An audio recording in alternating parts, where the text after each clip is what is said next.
Good evening, and welcome. You know what it is? It is October Red, and it's Fight Night Live. It's Sunday night. Feels a bit weird, but we're gonna run with it. You know what it is? It is Wardley versus Clarke, British title fight. Yeah, and another belt. We know that, but the one that we've got our eyes on is, can Fraser Clarke become the British champion? We've had a couple of entertaining fights as we move on to one of the fights that I'm really looking forward to as they start to make their ring walk. Yeah, Babich and Robinson. Interesting. Interesting. I thought I'm going to be constructive, but try and be as positive as I can. Welcome back to Alan Babich. Obviously, he's coming back off that Bridgerweight loss, back up at heavyweight, takes on the Stephen Robinson. We didn't see much boxing from Stephen Robinson in there. We saw more boxing from Alan the Savage Babich. I thought that they could have pulled Robinson out slightly earlier. We saw him staggering back to his corner. I think his nose and his lip was busted from quite early, disorientated. And then we sat there and saw that his team saying, listen, we're going to give you one more round. And I gasped and I tweeted, or X or whatever you call it nowadays, I think they need to stop it now. And thank God the ref did. Callum Simpson, really good performance. I like the way he boxes. I always have done. I think, to me, he looks more like a light heavyweight than a super middle. But now he's going up. He's going for that British belt. Him and Zach Chelli will be a good fight. They were just there ringside debating where the fight should be. Should it be up north? But, he's got his Barnsley football fans. He's, the boxing fans, heavy support, heavy ticket seller. And obviously Zach Chelli from down south. So, yeah, we'll see what happens with that, where it will be. It'll be interesting because obviously they've got to think of the demographics of all the fighters to possibly put on that card to take it up north. I'm going to be biased and say middle ground. Birmingham's sort of like halfway between the two. Do it there. Let me shout out to all of the chat. Jason, Harry, good evening, and big up to yourself. Raoul, good evening to yourself as well. It's all right, I just caught a glimpse of Vidal as he makes his way out. Zach, how you doing? Can't believe they didn't show a broadcast for the didn't they? Okay, I think you can probably watch that on YouTube anyway. I'm not sure how the Peacock prelims does, so, but I don't think you'll be too upset that you didn't get to watch it. And obviously, you got to watch the fight that we've just seen. And you was looking forward to that Babich fight. A lot of people have tweeted about it. It says, Babich is always in an entertaining fight. I was always one of these, and I've openly said it. I don't know. I don't think he'll do particularly well when he comes up against a boxer, like, somebody that can actually box. We saw what happened with Rosansky, but he's back. He's got his mojo back. He's raring to go. I think, was it Tommy Welsh? Yeah, Tommy Welsh. I think those two are going to fight. And like Iffy said, yeah, it's on YouTube. And greetings to you, Iffy. And thanks for, I think I seen you in the comments having my back when someone was trying to have a little bit of a dig. I appreciate that. Also, it was blocked. Wow. Okay. Yeah, I'm sure that will be out soon enough anyway. So, but this fight, this is a good fight because when Mikhail Lowell turns up, he's dangerous, and I saw he's really focused for this fight. He really wants to, get his mojo back. He really wants to win. Vidal Riley is exceptional. I like his style. I like his boxing ability and his boxing brain. Let's see how this goes, because I think we might have a bit of a tear up in this. We'll see. We'll see what happens with Lowell. Yeah, I think they'll put it up soon. You might even be able to check now and see if it's on there. To be fair, it probably already is. Good evening, Toby Ringel Bartlett. How you doing? Happy Easter, Queen. I hope we're having a good weekend. I'm having a brilliant weekend because it's an early card. An early card on the Sunday night. Good evening, Mr. Flash. How you doing? And yeah, go and meditate in a room somewhere. Woosa, woosa. I've got the baseball cap on today. Sorry. So if you think I'm doing the whole Janet Jackson thing again, I haven't got any team baseball caps on like I did have last week with Sandy Ryan. It's because my eyes look like, excuse my language, piss holes in the snow, lack of sleep, and all the rest of it. So I've got to cover up today because I don't want to be scaring the viewers that have never been here before. Right. And Vidal's still so young, 26 years old. Look at him, he's bopping with the belt round his waist. Almost like he's going to fight with it on. Trained by his father. Very respectful, beautiful young man. Always had time for him. He's always had time for me. I wish him all the best. Recently signed by 258, but sort of like a co-management promotion. And I like that. I spoke to some of 258 and they said he's been the most easiest fighter to work with. You know, he's not demanding and he's just very easy to work with. So, yeah. But here we are. They're touching gloves and going back to their respective corner. Yeah. Not undercover, no. When I wear all black and I've got like the funeral veil on. Here we go. Seconds out, round one. Guys, let me know on the timing to see if my app's delayed. We're going into round one. Both of them straight into the center of the ring.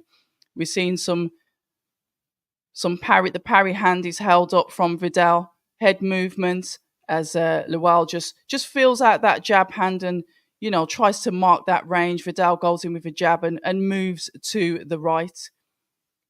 Nice stance there from Vidal. Confident, he's parrying.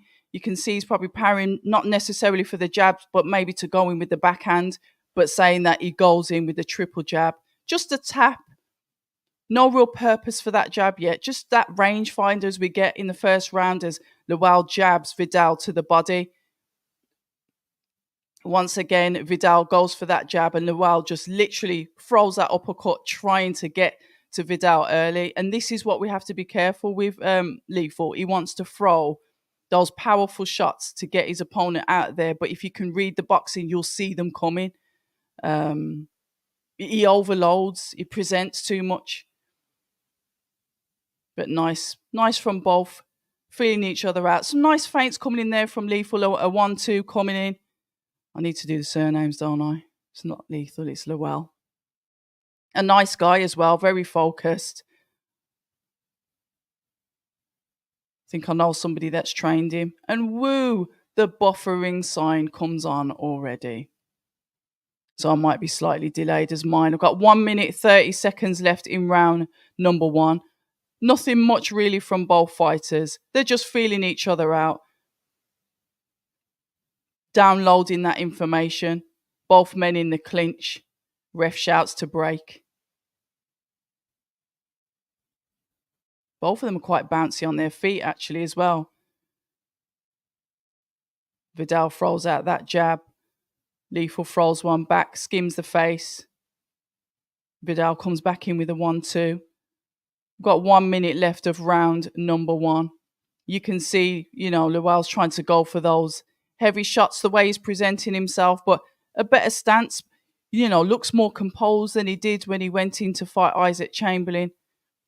From the way he is, his composure, his movement, he's looking more better. Vidal, so slight on the feet. He's able to throw the shots. Even though he was backed towards the ropes, he's able to pivot and move out of the way. Evasive. He's so comfortable. He's relaxed. Back foot, front foot. Vidal's not phased. Confident in his approach. And really good at keeping that range. Mikhail's throwing shots out, but it's not quite catching the face of Vidal, where Vidal's able to jump into range and jump back out and land something, albeit not significant. He's landing. As he backpedals there. A steady round one from both boys. Guys, if you feel free to score the rounds, because you know what I'm like. I was looking at the betting odds today and I'm still trying to work out what 4-9 is. So it was just like, I don't know. I gave up. Oh, Mike Goodall's on the camera. The ring got stolen. We saw all of the tweets out there saying that it was Matchroom that's done it. Allegedly, it was banter.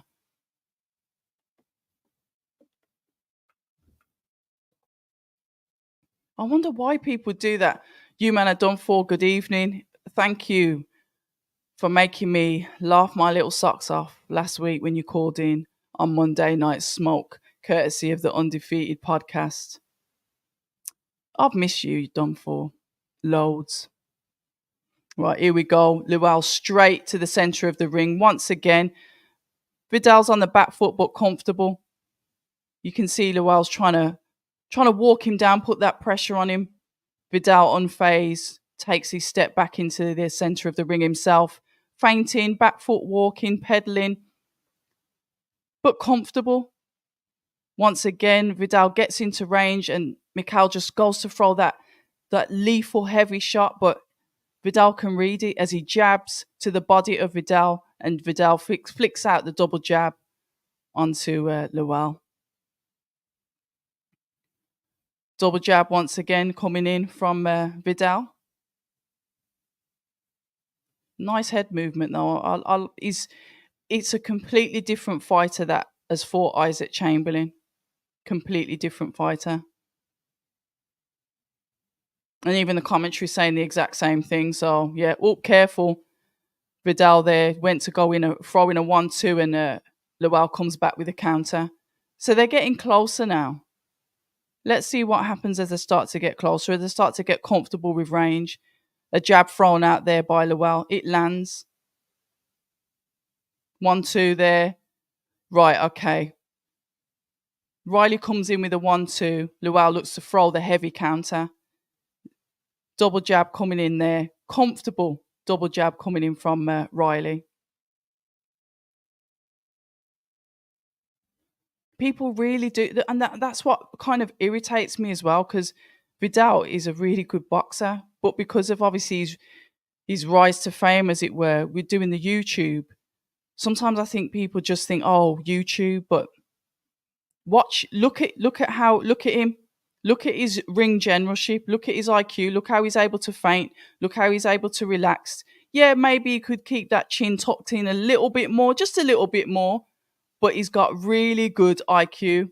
And look at it. Right, here we go. Feinting. Both men feinting as Vidal throws out that jab. 39 seconds, 38 seconds left in round number 2. This round's gone quite quickly. Once again, Lewell's on the front foot, trying to push Vidal back, but Vidal's able to move from left to right, not just moving one way, but moving and punching and trying to get his position back in the centre of the ring himself, that dominant position. Once again with the feints, 1-2, and he misses with the 3, which would have been a sweeping hook to the head of Lewell. 10 seconds, the clapper's just gone. Once again, Vidal goes to throw that looping hook, but comes back with a 1-2-3. The third was blocked by the gloves of Lewell. Nice round 2. Zandre Tuba, good evening. A thumbs up? Is that okay? Is the commentary okay for you? Let me know if you want me to add anything else within reason to the commentary. I'm saying what I'm seeing. Sometimes there will be a little bit of a delay because I'm waiting to see if there's any follow-up shots, or I'm anticipating what moves the fighter's going to do next. So sometimes there might be a little bit of a pause or a delay, but I'll try and get as much out to you as I can.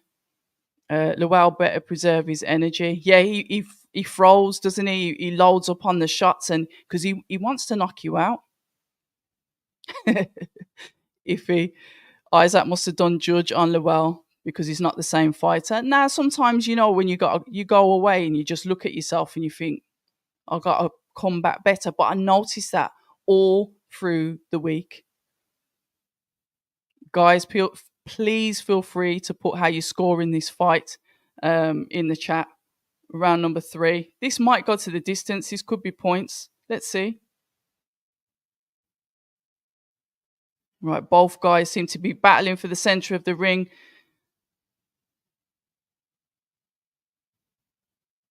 I like the way that Riley can just get out of range quite quickly. A nice jab thrown there by Lowell. Vidal tries to throw his own, but Lowell just takes a step back and it misses. Nice feints coming in from both fighters. But you can see that Lowell's planting his feet more because he's going for the power shots. He wants that power shot, you know? He's not really as light-footed as Vidal is. Nice stiff jab once again coming out from Lowell. He tries to follow up with a body shot.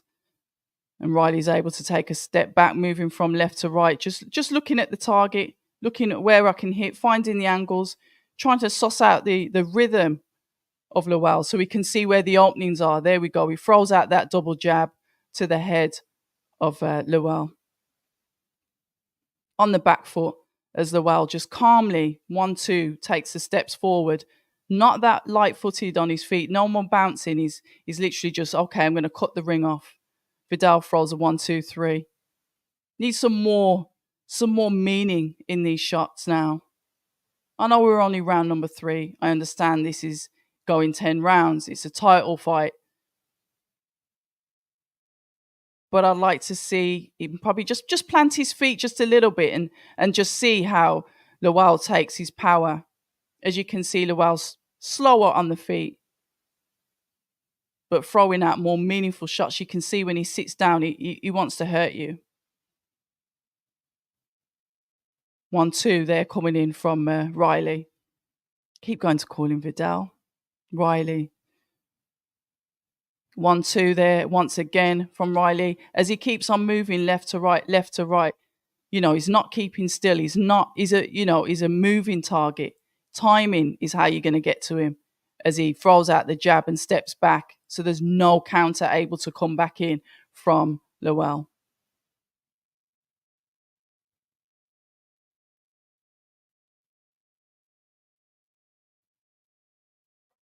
One, two coming in from Vidal. And I don't know why, but this Now TV app is all pixelated on my phone. Don't do this. Right, I've got like moving squares at the moment.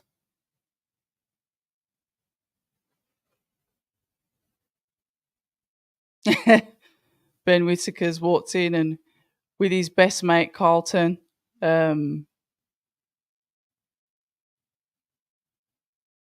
don't know what character he's dressed up out of, but I'd recognise it, but I can't say the name.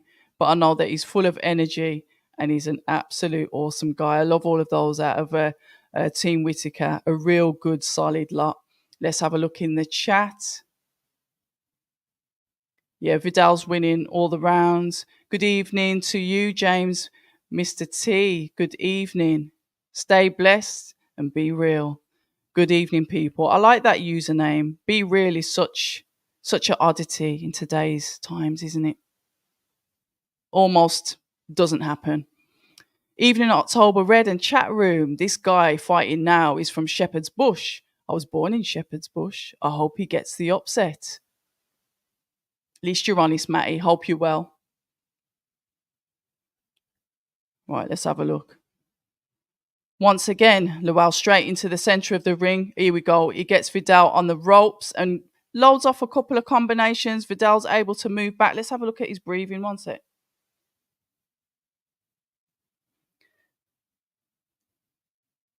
I like that. You see what I mean? He's trying to cut the ring off so he can get to him and unload the shots. And this is where that sleight of feet will come in handy from Vidal. But I need Vidal to probably just sit down. Just sit down on a couple of shots. Let a couple of power shots go just so we can feel that power. Both of them throwing a jab there. And once again, both throwing a jab. Vidal left to right as Lowell takes centre of the ring. Vidal throws out a more stiffer jab. But Lowell tucks up. We're on round 4 of 10 and we are what? 1 minute 40. 1 minute 40 left. Both throw out the jab with the counter jab coming back in from Riley. Like a feint and a 2 to the body coming in from Lel. A 1-2 coming in from Riley as he moves off to the right. Parrying the shots as he jumps in and throws a 1 at the hook, but it lands on the gloves of Lel. Lel steady on his feet. Good shot there. Push both of them back. Didn't even see what landed.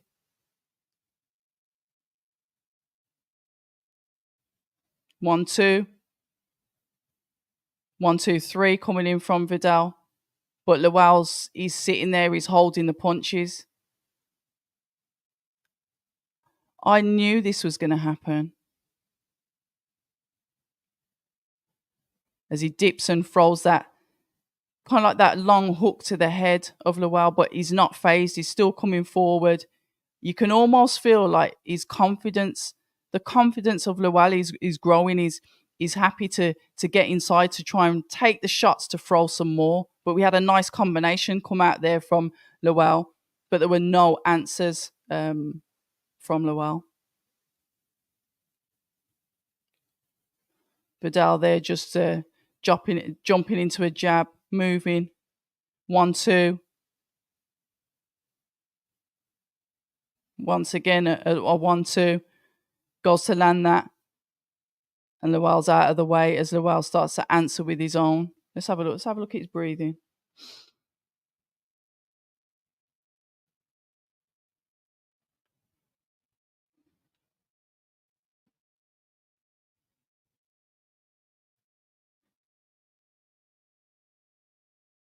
Let's have a look. Lel doesn't get that Vidal isn't going to make any mistakes. It leaves him wide open. Looks like an anime character. Yeah, I think it would be, but I just can't. I was even thinking, but it's not. It's not Goku. Trying to think of the character. James Clifford, first time seeing Lel. My initial thoughts after 3 rounds that he lacks the footwork to land significant hurtful punches to change the outcome. But let's see. We like that analysis. Riley has great ring IQ. His movement is a top class. I met Vidal's dad. He's super cool. Yeah, he definitely is. Dan, good evening. It's been a minute. Good to see you. And straight away, as soon as that bell goes, lethal. Lel is back in the centre. Once again, trying to put that pressure on Vidal, but Vidal's comfortable front foot, back foot. He's got that movement. He's, doing his best to make sure that nothing really lands. As he throws in 1, 2, 3, 4, he's got some strength there. He just manoeuvred Lel off him. Round number 5, guys. We are now on round number 5. 2.5 minutes left.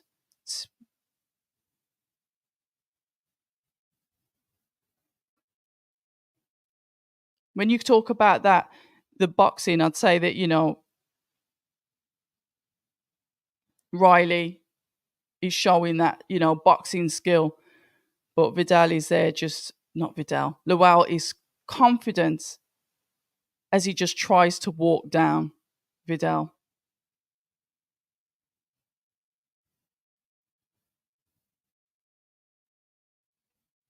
The footwork of Vidal. It's just, when somebody's comfortable in the ring, they don't, you get people that are scared to use the ring or, they're a bit pitter-patter on the feet. Vidal treats it like it's his home. And you can see that as he moves and throws out that double jab. That's what I like about him.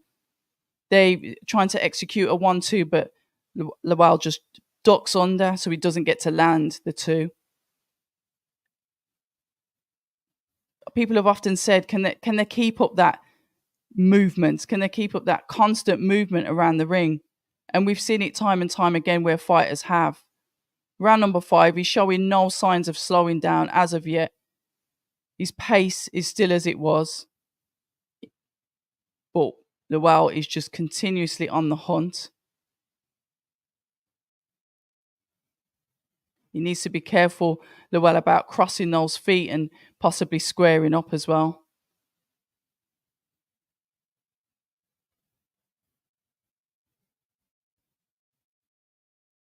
but there's no real stiffness in him.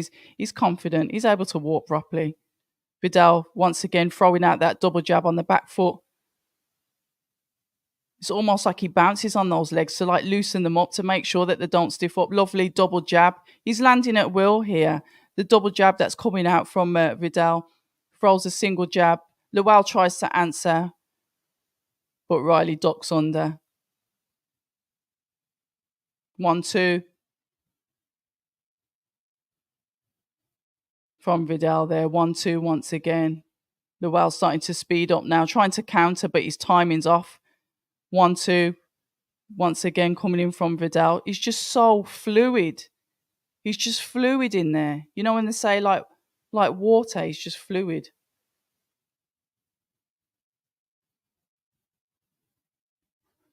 Lewel's getting a boxing lesson from a boxer level 2 or higher. He's underrated. Don't sleep on Vidal. Yeah, Fraser's just here. Ooh. Right, that presenter looks like Fabio's promoter, maybe brothers. He doesn't say much. I've met him a couple of times. He just doesn't say much. Oh, Raymond, he's here. Everybody, calm down. Raymond is here to save the day. Raymond, what's your prediction for tonight? I think you might have put it in the chat earlier. Not the chat, on one of the videos earlier, but I can't remember what it was. Lewel is humble, nice guy, just up against a boxer, a level or 2 above him. Okay, I'm with you now. Lewel chasing him and not landing, just wasting energy.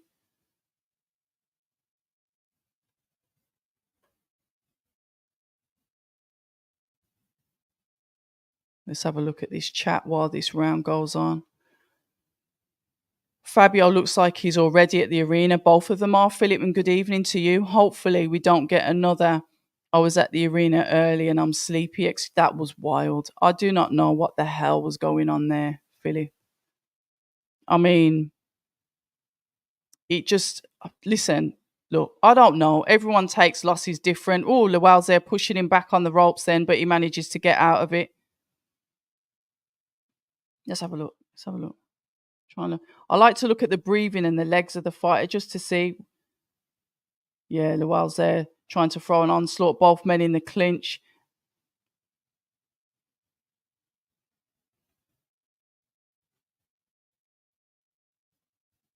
He's trying to cut the ring off. He's trying. He's got him on the ropes once, but look, you can see you can't really predict which way Vidal's going to move because he's continuously moving left to right or right to left, but he's doing it. He might go a double right or a double left. He's got the feet, so he's quite slight on his feet, and that will wear you out. It doesn't matter how slow you're plodding or whatever. It's going to be difficult. Look at this. He's able to pivot.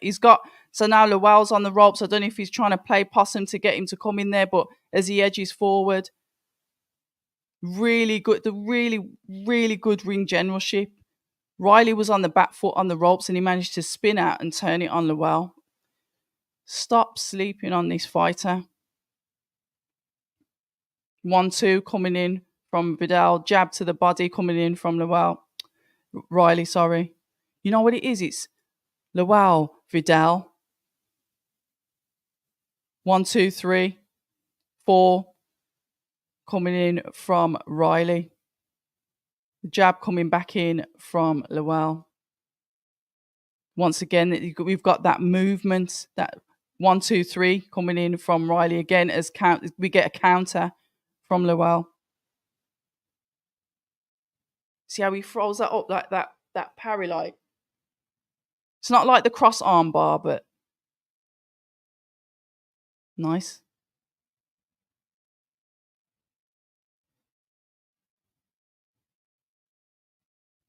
Let's have a look.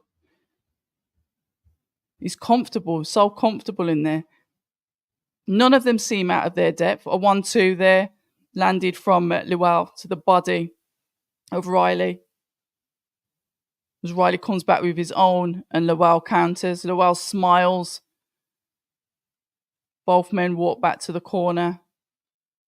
And they're both walking back to the corner Compass Mentis. Right, where are my manners? Good evening to all of you. I'm Abs of October Red. If you haven't subscribed to the channel and you'd like to do it, if you don't worry about it. I'm glad you're in here watching tonight anonymously, publicly. Hit the like button, share it on X or whatever. We are here. You know what it is. It is the heavyweight clash between Fabio Wardley and Fraser Clarke. We're told that it's going to be possibly at 8:30 start. We're currently just commentating on the Riley and Lowell fight. It's looking like Riley's definitely winning this fight. Some nice movement, some nice punches. I'm enjoying this fight so far. Let me know what you're thinking. How have you got the fight going? Are you seeing something that I can't see? But I've always got to remember my manners, and welcome to you lot. You're spending your Sunday, Easter evening, if you celebrate it, that is, bank holiday evening, with me. Right, round 7 already. I did think this would go the distance. I don't think we're going to see a stoppage, but I could be wrong. Let's have a look. Let me just jump into this chat. Good evening, George. How you doing? I don't know what to say to that. So it's there. It's a comment. This Fabio Wardley Fraser Clarke fight is going to be epic, all-out war. Big Fraser is going to get stopped by 10. Oh, is that what you're saying? There might be an upset. You think so? I was saying that I'll put the cap on because, like, my eyes, I'm just tired, very, very tired. So my eyes look terrible today. I'm going for Fabio knocking out Fraser Clarke, 6-7. Philip, I don't want to hear it. Vidal's defense must be annoying to fight. It looks so frustrating. Yeah, I agree. He's not the cross arm bar, but he's sort of got something that will just fold so he can come back for a counter. It's nice. Yeah, great feat. Vidal Riley's movement, top class. If Vidal gets a stoppage after this, it's a masterclass. He weared him down and made him miss all night. Mikey Ryan, Vidal is good, but Jake Paul beats him. Jake is the best. Okay. Yes. I don't agree with you, but all comments are welcome. Welcome. And obviously, if you guys think that it's obviously a YouTube fighter, a fighter that trained KSI, then you're going to get the YouTube audience in. That's obvious. The YouTube fighting world. I haven't even watched a Misfit fight for ages. I don't even know what's going on with those guys. Since the Saudi fights have started to happen, the Misfits is sort of like, it's going under the radar. It's like that, Saudi's like the new big thing and everyone's interested in that. Because Misfits was like clouding everywhere. It was everywhere, wasn't it? But it seems to be fading slightly. And speaking about fading, we just saw Lowell take a breath there as Vidal once again is able to maneuver out of the way of a shot that Lowell's trying to land on him. Yeah, he's just 1, 2, 3, following on with the hook moves. Lowell counters back and then throws. Oh, that was a head clash then. 1, 2, 3 from Vidal. 1 from Vidal. Lowell tries to come back and he's just falling short. Yeah, I think that's the best response, Matty. Yeah, Vidal is really fit to be moving. And that's what I said. I said I didn't think it would fade because I know he's extremely fit. And he's only 26 years old as well. So I couldn't see his movement fading at all. How comes you didn't? Oh, how comes I wasn't there? Dylan had a reset. No. Lots of things really. But I do like doing the lives. Lots of different reasons, but I like doing the lives. I like being interactive. Don't get me wrong. Going to the fights and being there is electric. You can't beat that atmosphere. But sometimes I like to do the lives. And all of these hotels, like every other weekend, it all adds up. And as you guys know, I am not sponsored. I'm self-funded. And I will work on sponsors this year. That's one thing that I haven't done, that I said I'm going to do, and I haven't done it. Yes. Thank you, Matty. Thank you. Love the support. If you see Jake Paul lost to Tommy Fury, who wants to be an actor. You've got 6-0 to Riley. Vidal beat Dubois in the amateurs. Always been high on him. Yeah, I think you might have been the first person to tell me about this. The thing is, he wins this fight, the next fight, and you know what they're going to do. You know that obviously the fight, I'm sure the fight's been ordered between Chef Clarke and Isaac Chamberlain. Don't quote me on it, but I'm sure it has. Or ordered, or something's happening with that fight. But I reckon Vidal wins this. I think he'll go and fight Isaac Chamberlain. Unless Isaac Chamberlain vacates and goes the European route. But we know from experience that they do prefer to make the fights in-house. It's easier, isn't it? Lowell only won the 4th round for me so far from Mr. Flash. Ace, good evening. Thank you for the incredible commentary. I'll warm up later on. I'm just warming up at the moment, Ace. You wait, this motor mouth will be running all over the place soon. Fabio's shortcomings will be shown tonight. Ooh, interesting. Misfits is done out here, especially after KSI lost. Didn't want to accept it. That space has peaked. Yeah, it doesn't seem... Oh, lovely, lovely work. You see what I like about Vidal? He can be on the ropes, but he just doesn't stick on there. He's so slight of foot that he's able to just spin off and throw something on the way out. You know, those scoring points. So you're not just moving and waiting for the person to hit you so you can throw a counter. He'll throw on the way out. Really nice to watch. Just a real competent performance. But this is a better Lowell than it was with Isaac Chamberlain, but the more dominant work as he flicks out yet again another jab is from Vidal. Look at that.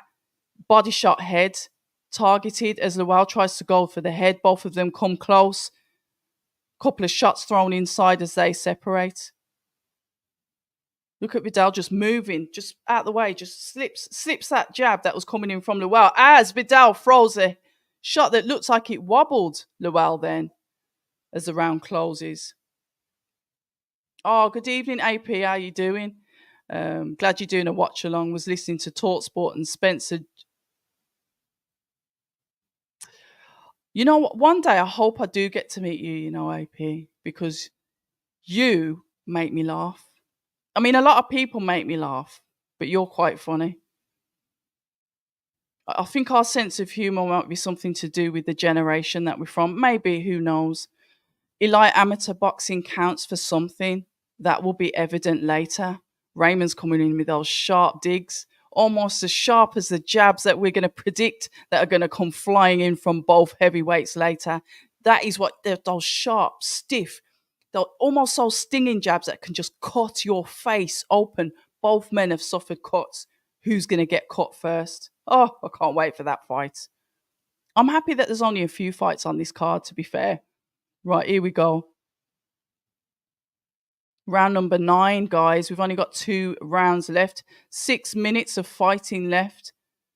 A dominant performance. And even with the shots that Vidal has thrown, you see that? He throws that triple jab, 1, 2, 3, and then finishes with that hook to the side of the head. This time, no counter coming back in from Lowell. He's slowing down, albeit he was sort of like plodding to try and cut the ring off. He started to slow down now, and Vidal hasn't. He's still moving. He's still this lateral side-to-side movement, keeping that guard up, flicking out that jab. Once again, making Lowell miss.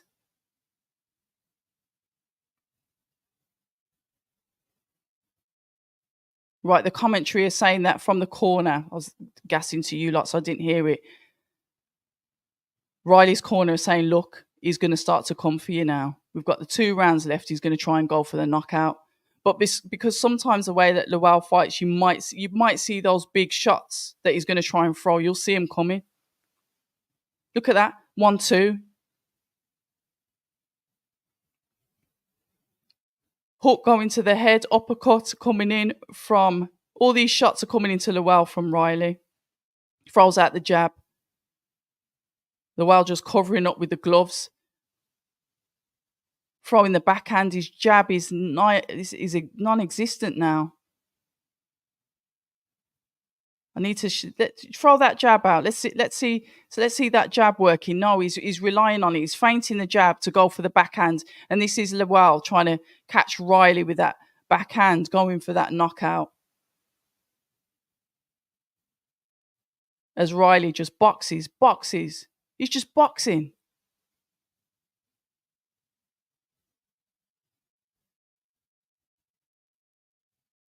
Once again, the lateral movement. And see what I mean? He does that. He moves and then throws a shot.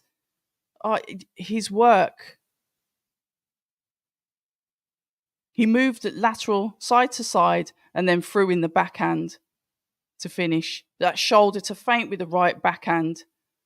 1, 2, 3, 4 combinations going to the head of Lowell from Riley.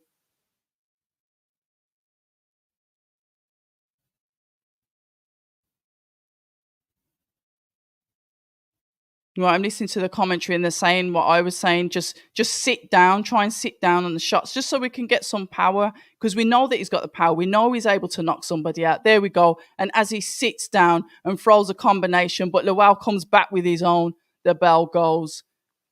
That's what Lowell wants him to do, probably fight inside.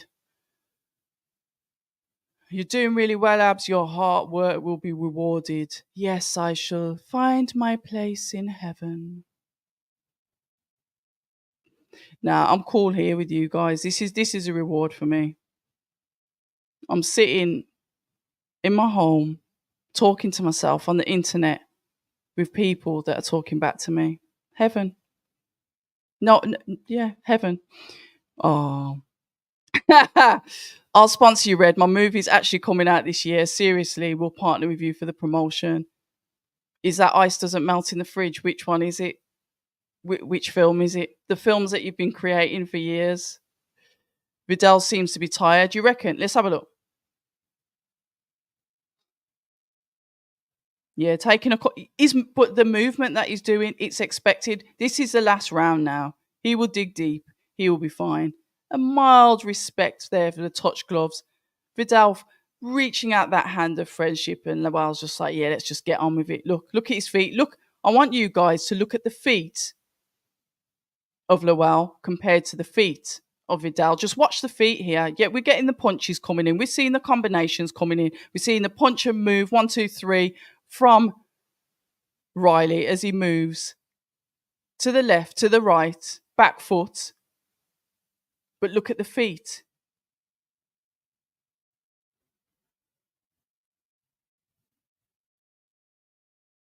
Fainting there coming in from Riley.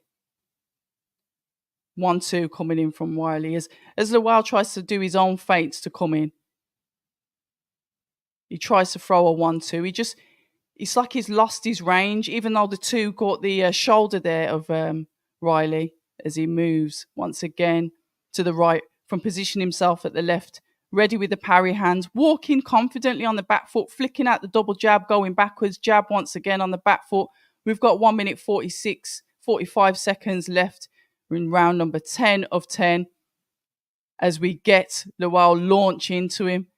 And Vidal's like, he's thinking, okay, he's got him on the ropes, but he reckons that Lowell's playing possum. So he's still trying to play it safe as he throws it overhand and steps back out and allows Lowell to come back into the center of the ring.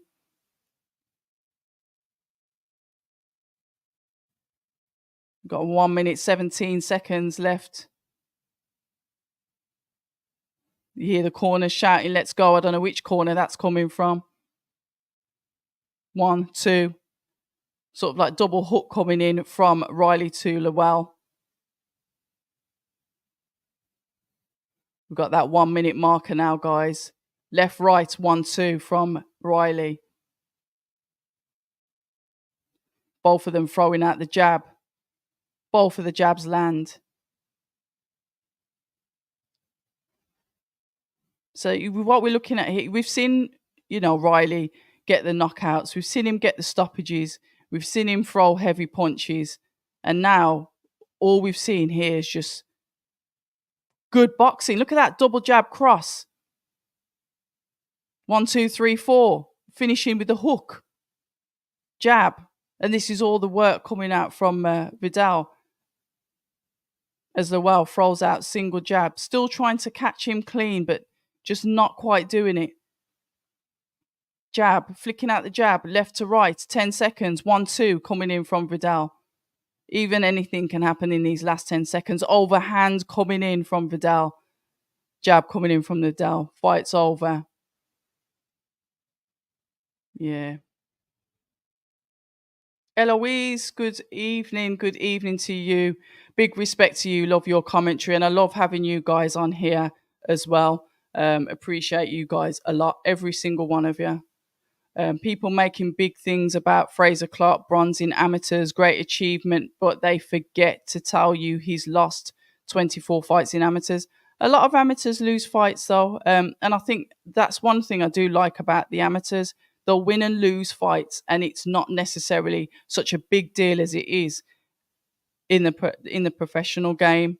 You look at a lot of amateur records, fighters lose fights. I'm not going to go into the numbers as you've gone into there, but it's one of them. Fraser knows that he's got a tough task.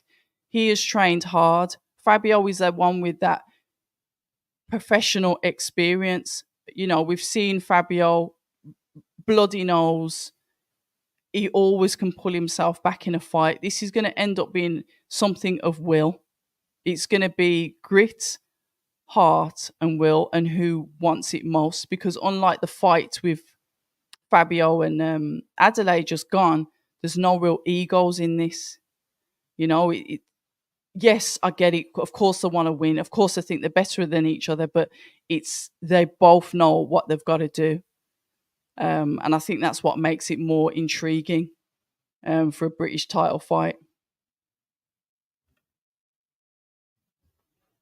But let me know what you're thinking in the comments below. What is wrong with this stupid app? I'll tell you what happened the other day. My internet went off, but I was at the end of a live, but that was nuts. But sometimes my internet does go off.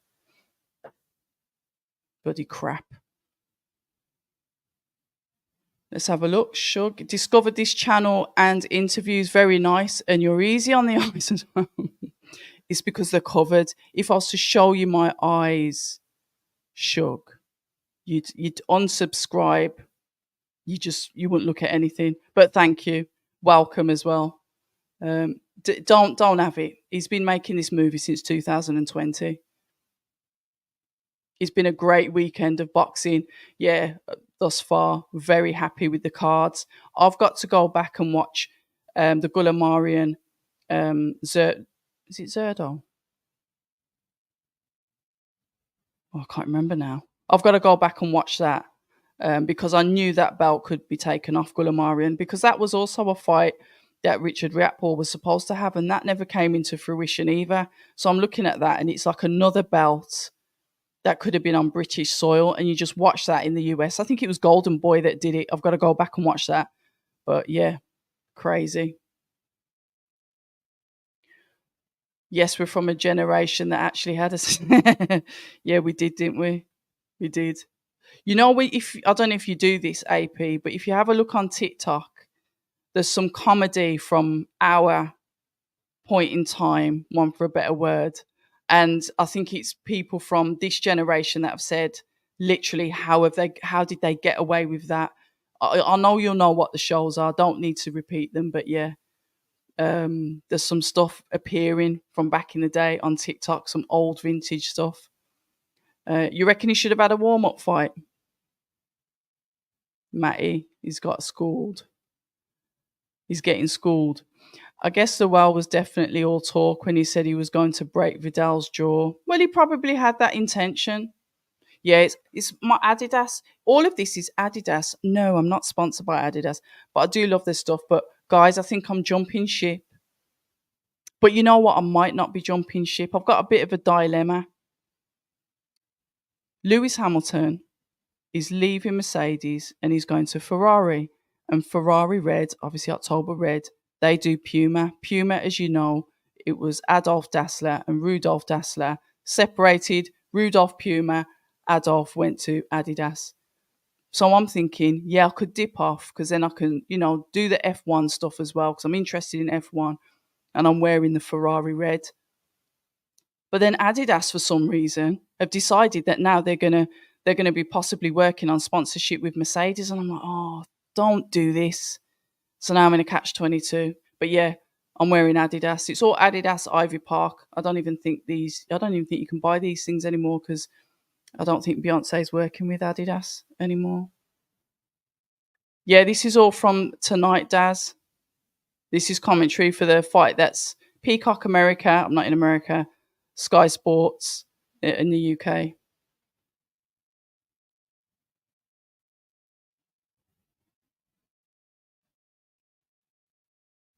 Mm. I'm listening to what why is that? I've got Isaac Chamberlain on the brain. Vidal Riley.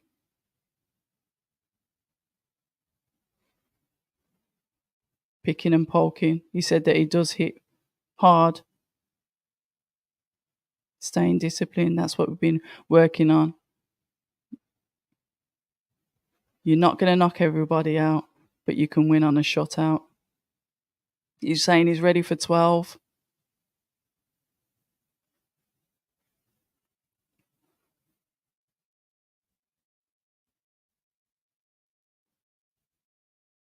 British title.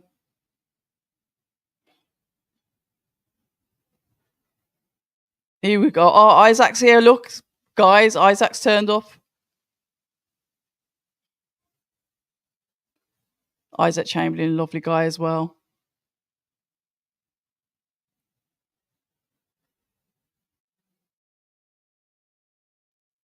Yeah, he's saying that he was running. Here we go. Here we go. Set up the needle, guys. Make it look interesting.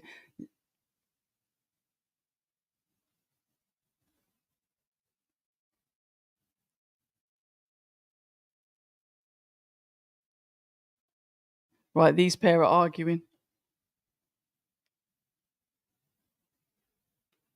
So Isaac's saying that his performance was arse, excuse my French, because he was running.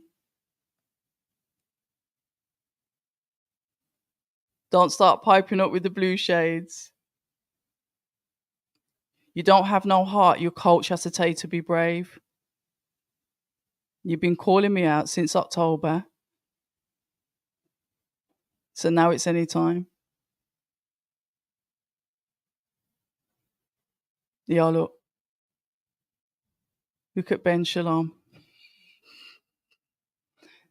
Didn't get an interview with him this week, guys. Sorry.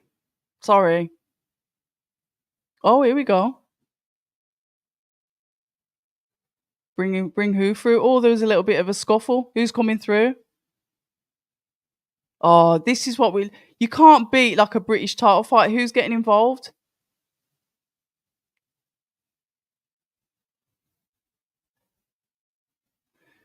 British titles. Remember what happened with Anthony Joshua and Dillian White when they all jumped in the ring and it was like Christmas and it was great and I was at home saying, yeah, one day I might even be there. But yeah, here we go. Right, exclusive. Yes, ice doesn't melt in the fridge, part 1, and ice doesn't melt in the fridge, part 2. Miami Ice. Both are coming out late this year. You are wild. Vidal's been getting his steps in good cardio session for him. I don't know what that means. Duck looking. Let's have a look. Vidal Riley versus Chef Clarke. Yeah, that's a fight I'd like to see as well. Be good fight. Both have great feet, similar fighters, both cruiserweights, and both good prospects. I've said to Isaac, I've said to Vidal in previous conversations that we've had on camera, and this was before all of this. It was like, I'd really like to see you in with Chev, and they know each other, and I think that they're friends, even though flipping heck, we could get into that all day long. But that's a fight I'd really like to see. Let's see what happens with obviously Isaac, because obviously he stepped up to Vidal there, during the Pulse fight, saying that Vidal's performance was poor. He can't do that with him. Mentioned that his coach was saying basically get brave in there, sit down on your shots, commit to, try and get those power shots in. And then obviously we've seen a little bit of a scuffle. So shame. We'll hear about it in the 15,000 Pulse fight interviews that we should get. That'll be uploading from the media that are currently there. So please feel free to pop out, have a listen to any of those interviews. You see anything interesting, put it in the chat, because we want to know what's going on, because obviously I haven't got my eyes there. Raymond Hales, Elite Boxing has a lot of value. Fabio will find out later. Stephanie, good evening from the US, from the UK to the US. How you doing? And you're watching with the family. So good evening to all of Stephanie Ray's family, and thank you for tuning in. So if you're saying that Lowell needs a better corner, you found it quite boring. Did you find it boring? Oh, see, I'm one of these that likes to watch VJ. Sorry, I don't know why that's popped off the screen. I like to watch the boxing fights. I understand, knockouts, slugfests, they're good as well. But sometimes I really do love to just see boxing ability, boxing skill, boxing IQ, that footwork, being able to navigate yourself confidently around the ring. There's ring generalship, and there's feeling like that ring is home. So you could bounce from the ropes, move into the center, walk backwards, forwards, skip, hop, do what that ring is your home. And sometimes I like to see that as well. I like the mixture of it. Oh, flipping heck. Bloody hell, the blind bomber. Glad that's over. What a shocker of a fight. Absolutely, amateurs are amateurs. For example, Harrison was a gold medalist, so it can go vice versa. Well, there was some comment, Philip, and I can't remember who said it. Are some of the amateurs spending too much time as amateurs and not turning pro like earlier? Are they saying that they should put an age cap on the amateur boxing? Say, for example, by the time you're 21 or 22, you come out of it and turn over pro. And there's some validity. I do believe there's some validity in that. So, but then it kind of like closes down the door. Say, for example, you started boxing slightly late. You have dreams of becoming an Olympian. That won't happen if, say, for example, you start when you're 18 years old and the door shuts when you're 21, unless you're extremely lucky. So, yeah, it's a tough one. But should we have amateurs up to the age of like 28, 30? It's a good debate, because then it's like you come into the pros. Then what happens? How does that go? Are you going to be suited? You've boxed a certain way for how many years? 8 years, 12 years, whatever. And, speaking to the fighters, you've heard them say it's a different game. Or some fighters will say, my style more suits the pros. I've got more of a pro style. And I used to think, what does that mean? But when you see it, you see it. But then I've seen fighters say that, but their style's still very amateur. It's one of them. It's up for a massive debate, but the only people that can answer these questions are the fighters themselves. They're the ones that are getting there. In the voice of Ben Whitaker, do you box though? So it's like, that's their question to answer. Chris, good evening. Hope you're well. Good to see you. Chris is going to do what he does, and he's going to make sure I don't go down any dark paths today in the boxing, and keep the chat clean. Riley will be on Dancing Eyes soon. Oh, you lot are horrible. Both guys are gentlemen, nice, polite and respectful. So the best man wins tonight. You reckon you're saying that he's a gatekeeper now? Let's have a look. We've all had undisputed fights from the ladies 3 years in a row. Now look at us 5 years to get Spence Crawford. Ladies are leading the way with fighting everybody. I agree with you, but there is an obvious reason for that. It's because the pool is smaller. I reckon if the ladies' pool of boxing starts to get bigger, the politics it will kick in. But look at the vast amount of male fighters than there are to female fighters, and I think that's what you've got to work with, and that's why things will be easier to get made. You see the female fighters moving up and down weight. That's why sometimes when I'm saying, oh yeah, you're fighting at this weight, they're not, oh no, I'm now at this weight, or I'm going back down.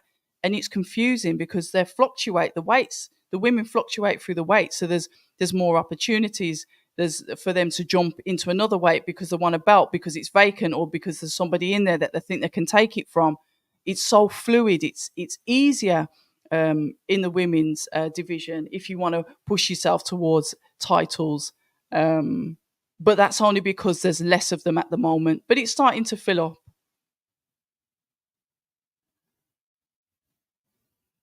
You've still got a seat waiting for you. I did say I wasn't coming. So that's nice of them. You'll have to put your legs across it for me, Base. Base is down there live and direct, giving us the fight. Base, if you can. I don't know if you probably won't be able to hear me. But what are your thoughts? What's happened at ringside with Vidal Riley and Isaac Chamberlain? If you can, let us know in the chat. What kicked off? Who came over? Because we just saw shouting, scuffling as the cameras zoomed out to go back to the main presenters. So let us know what's the gossip. No shot with Riley. As a result, I expected Riley winning 12 rounds. No difference to a Chamberlain performance. Big Frey started his amateur career when Elvis first got late. Whitaker's coming up next, Mr. PK. Yeah, he's next. Oh, Dan Aziz is on comms. Oh, it's nice to see Dan Aziz. I mentioned Dan Aziz to Ben Whitaker. Is that a fight that you'd like to have? And he said, yeah, definitely later on this year, beginning of next year, that's a fight that could happen. And I think it'd be a good fight as well, just to see. Just to see, everyone's like pushing for Ben. He's a silver medalist. We want to see him tough fights. We want to see him go up against this, that, and the other. Why not Dan Aziz? I think that's a fight to make. So to answer your question, Mr. PK, he should be up next. Yeah, his opponent's in the ring at the moment. Let's have a look. I want to see what Ben Whitaker's walkout's going to be, actually. And if you've just joined, you know what it is. I'm Abs of October Red, and we are doing the live watch-along for Wardley, Clarke. We are now, 3 fights away?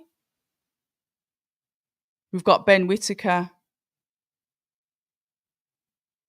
All right, he's got diversity coming up with him. Ashley Banjo, that's done some work for DAZN. Interesting.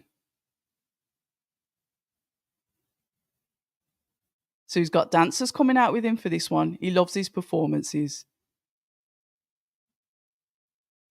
Oh, we've got somersaults, backflips, spins. It's all very dramatic. Fighting styles in the dances. But I like all of this. This is entertainment. But he's got to keep topping them. That's the thing. Once you start doing this stuff, you've got to keep it up. And to be fair, how long have diversity been around? And they're still doing backflips and that. Throw me out there, I'll end up breaking my neck. I'll be walking down there with a Zimmer frame or an electric wheelchair. As you get older, you get a bit more stiff, love. Here we go. What's happening? We've got clouds. We've got smoke. Look at that outfit. And look at the 3 stripes down the back of it. I just don't think I can leave Adidas. I don't think I can do it.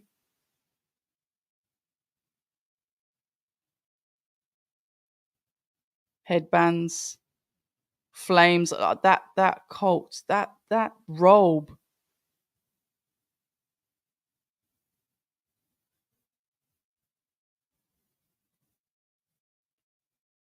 Lovely guy. Really, really lovely guy. If you haven't, catch up a conversation that we had, I think, last week in his gym, just as he had his final spar to get ready for this fight. Really good conversation. Very intelligent young man. knows what he wants. He's driven. He knows boxing. You can see he studies the sport. He studies his craft, and he's a fighter that you've got to get behind as a Brit. Because I tell you something, they really appreciate him a lot over in the States. He was showing me his stats on his phone, saying, when you can see where most people like view your profile, where your main audiences are from, and his main viewers, which is insane, is the US.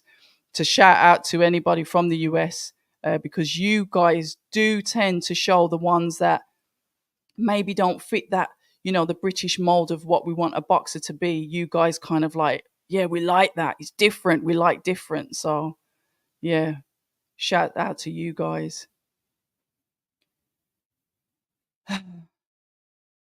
No, no, no, no, no.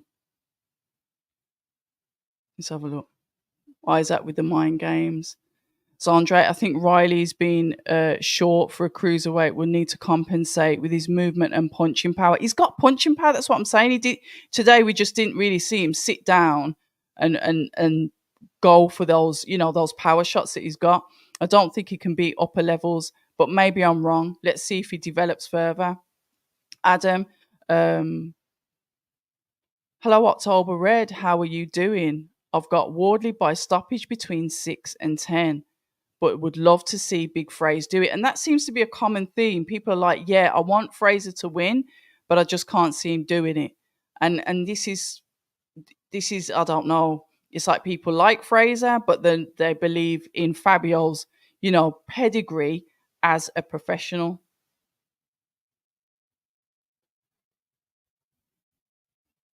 Clarke smokes them both. Tash always looks amazing. Hey Raj, how you doing? I'm all good. I'm all good. Not on October Red, but that's why I've dropped the boxing. Somebody else said it today. Oh, I think you should put boxing on October Red, so blah, blah, blah. But I did have it on there, but I dropped it. Somebody commented that she did have it on there, but she doesn't use it anymore. And the reason is because the channel, like I've said on several lives, we're going to be covering various different topics. We're media at the end of the day, and I don't want to pigeonhole myself into just one category. And I want to, I get it. We've all got that boxing in common, but if I can bring you with me to different types of things, audiences, I'd really appreciate that too, because you guys are my core subscribers, kind of like my foundation for where I'm hoping that the channel will progress and go over time. But we'll see.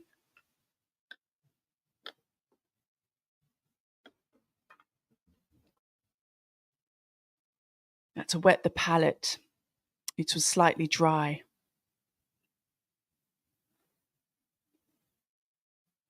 Let's have a look. This Willings apparently has got a little bit of movement. I don't know why my neck is so stiff. He's got a bit of movement. Here we go. Ben goes straight in for the centre of the ring. Goes out for the jab, the body. Throws it out, and Willings is able to dip. Ben lands a shot to the chest area of Willings. Yeah, somebody said he had a little bit of movement. Let's have a look at his timing. He's not said much at the press conference. I have watched a little bit of a highlight reel of one of his fights. He's going to try and use his evasiveness, but let's see how long it lasts. I'm interested to see what's happening. See, he's trying to slip the shots that Ben's throwing out towards him. Ben confidently sits in the centre of the ring, throws out the jab to the body, and keeps that backhand up by his chin.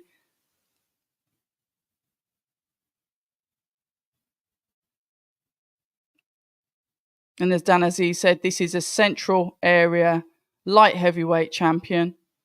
As Ben throws out the jab and Willings is able to slip it. Ben comes in with 1-2, lands on the face, body, head of Willings as he slips and moves out of the corner. Nice combination. Good work to the head and the body coming in from Ben Whitaker. He leaps into a shot there, goes for the headshot of Ben Whitaker. Both men in the clinch. They break. Ben Whitaker confidently stands in the centre of the ring, speeds that jab out to the body of Willings. And I do hope I've got his surname right, because writing down as Williams somewhere else. So uppercut coming in from Ben, 1-2, body shots, 1-2, and then his knee touched the floor. They've got to count that. Yeah. We're already, 2 minutes into round number 1. Let's have a look and see what Ben does now. Hold on. 1-2 from Ben to Willings. He slips and tries to throw uppercut. Throws a 1-2 and Willings throws back.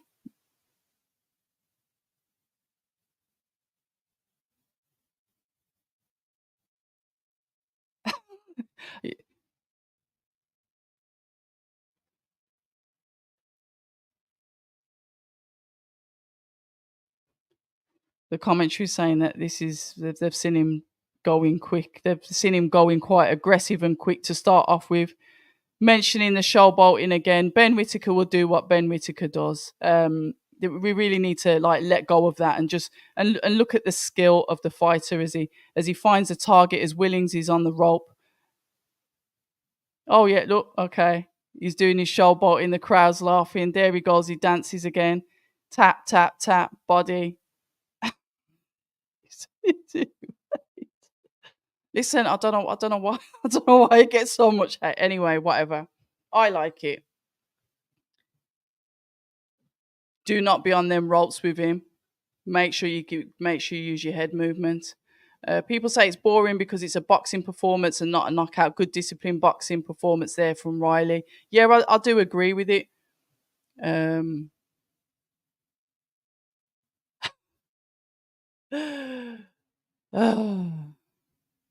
When you look at performance, I'd say because Lowell was quite negative or passive with Chamberlain, that it was one-sided, wasn't it? But this time we had a different Lowell, but Vidal was able to outbox him and outbox him quite comfortably.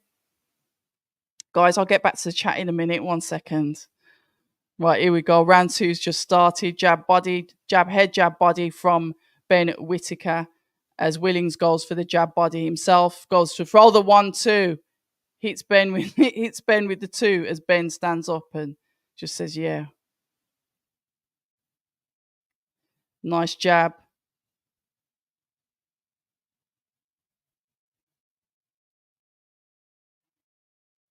His audience, his corner is cheering him on as Ben continuously throws out the jab to the body of Willings.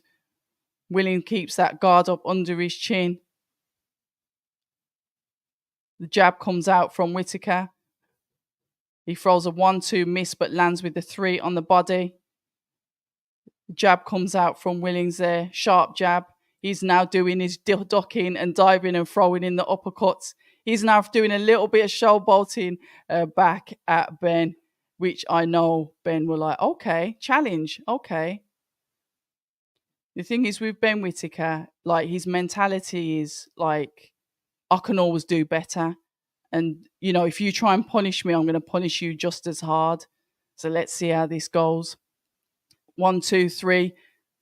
And as Willings comes in and catches him, I think just with the uppercut there, just skimming the face of Whitaker as the ref gets in to break them. 1-2 coming in from Ben. That sweeping uppercut from Willings that's just skims past the face of Ben Whitaker.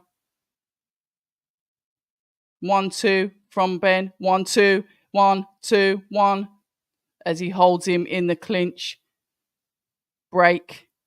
And this was the work coming in from Ben Whitaker. Right, his coach is telling him to feint that jab. And this is the coach of Ben Whitaker saying feint the jab. A coach that has been with him from the beginning, from his amateur career all the way through to his professional, been there day in, day out. And he's also the godfather of Ben Whitaker. So shout out to his team and his trainer, Joby Clayton.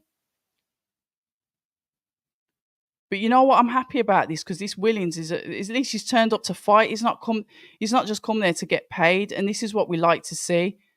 30 seconds left in round number 2 of 8. But if you have a look at Willings, I think he's got a highlight you want to call it a reel, of where he slips. He's able to evade the shots from his opponent, and how he got the title in the first place. All right, we've got 10 seconds left. Willings is trying to almost like mock Ben, mirroring what he's doing. Let's see how this goes. He taps Whitaker on the shoulder. Whitaker smiles and he walks back into the corner. Let me have a look. The top guys, Usyk, Beterbiev, Bivol, and all their men have 300 amateur fights, so they need to be amateurs for as long as possible. I think there's an argument for both sides. Wave, good evening to you. Chef Clarke is more entertaining than all of the British crop, and he's quite devastating with his punches, isn't he? I do like watching Chef Clarke.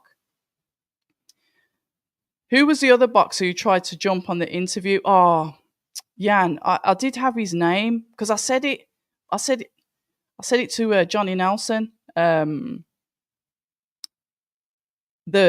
The name came up on Twitter, and then I saw the name and I thought, I reckon I've seen that name somewhere. And he was watching all of my IG stories, so I clicked on his profile, and that's when I said, "Hold on a minute, Johnny, you follow him?" And that's when I said to Johnny, "Was it a setup?" And he said, "No." But yeah, I can't remember his name, and I think all of them stories now are gone. They take 24 hours at IG stories, so he's not in my stories anymore. He's going to do what he's going to do, isn't he? He's going to try and get some attention on his name, and I guess that's what people do. Right, Willings on the ropes as Ben Whitaker comes forward. 1, 2, 3, body shot as Willings tucks up, tries to tuck up the shoulder roll, the Mayweather stuff. Ben just unloads. 1, 2, 3, 4. Willings tries to come back to Ben. As he taps out, Ben taps out the jab back to him, tries to come back with a counter. As he walks forward with the swinging shots, Ben just throws a little cheeky uppercut in there to say, "Who is this? Who is this?" Taps him on his body.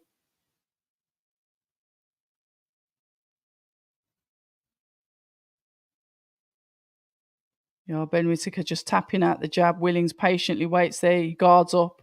1, 2. Gets him clean on the face. I think that shot's hurt him there. He's wobbled. But a shot to the body. The hands of Willings drops. But he walks forward, not throwing anything out. Tries to throw a counter back. Ben looks at him, toys with him, walks backwards. He throws another shot.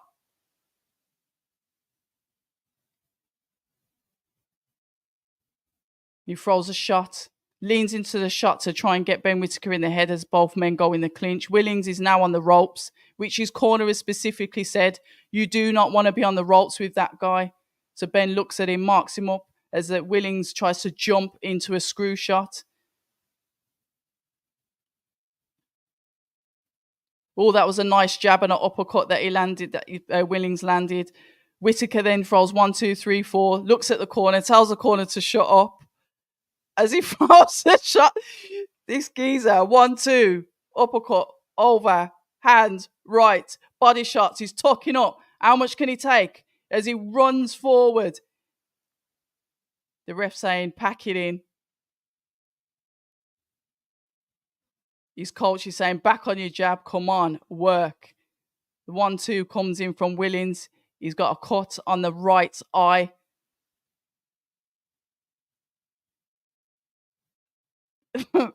Ben Whitaker doing Ben Whitaker. Willings is trying to punish him for being Ben Whitaker. Overthrows, taps him on his head. He goes for the hook for Ben Whitaker.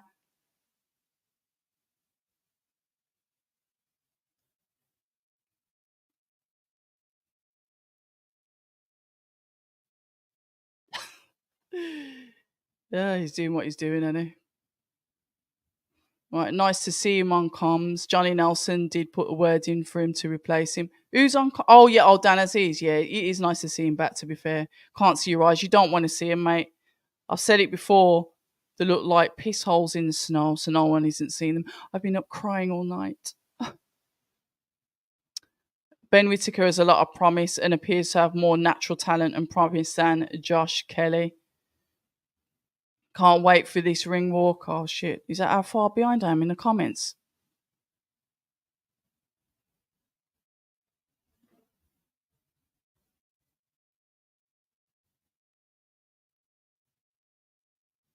Ben's looking like he's trying to replicate Tommy Hearns. If you look at the fighters that he likes and that he studies, you'll see. Let's have a look. Going into round 4, guys. Is it? Yeah, it's an 8-rounder, isn't it? Right. Ben tucks up, jab body, don't jab head, jab body. Williams comes back with his own jab. Ben once again jab to the body. Williams comes in 1, 2, 3, 4. Rolls the shots. Combination of shots to Ben.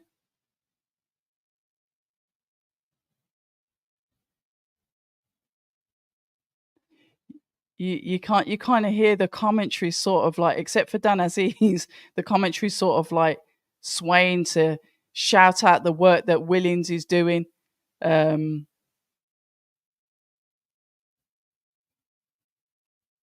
See, he's just got a bit of wind in his sails, Leon Williams. Right, here we go. Jab to the body from Ben Whitaker. Williams his goes from a southpaw to an orthodox stance. His chin's quite high. I think that Ben Whitaker should try and land the uppercut on Williams because his chin is open. It's there. It's open. I know he's got this sort of. Do you see his chin? Just fence him in. Just feint the jab him. Get him to come forward. Crack. Just get him with that uppercut. Floor gone. Sit on it. Look at the size of Ben Whitaker's legs. You know, if he starts to sit down on them shots, that's power. He's got a good sized legs for a light heavyweight. And I did say to him, I bet you'll go up to cruiser. You're only 26. I can't see you staying at that weight. Round number 4 of 6. If you've just joined us, I'm Abs of October Red, and we are currently doing a live watch along for the British title fight. Fabio Wardley against Fraser Clarke. They call it the amateur pedigree versus the white collar fighter. So much surrounding this fight, such a lead up from when the fight initially should have been made to where we are now, to the point of saying Fraser Clarke pulled out, and most recently his promoter saying it was the right decision that they pulled him out. Who pulled out? Who knows? Who cares? But we are here and the fight is made. And those guys, not too long from now, will be making the ring walk. But in the meantime, while we wait for that, we see a very game young kid, Leon Williams, area, is it Southern area? Light heavyweight, belt holder, coming in, saying his game is up for it. I've even heard a little bit of whispers before I did this watch along that, you might want to watch this Leon Williams. He's quite good. He could give your man, Ben Whitaker, a run for his money. We've seen some showboating from both. We've seen some controlled shots. We've seen some shots that have landed on Ben Whitaker from Williams. But we're going to see now how this fight is going to end up. The more competent shots, the more heavier, the more precise shots are coming in. If you're looking at multitude, are definitely coming in from Ben Whitaker. But I'm happy about this fight because Williams hasn't come to sit down. He was very polite, very respectful at the press conference. There was none of this mouthing off. And he's coming out and he's trying to make an account of himself. He's catching Ben with some shots. But I don't think I've seen Ben get caught in any other fight than he has in this one. But I still have got Whitaker winning.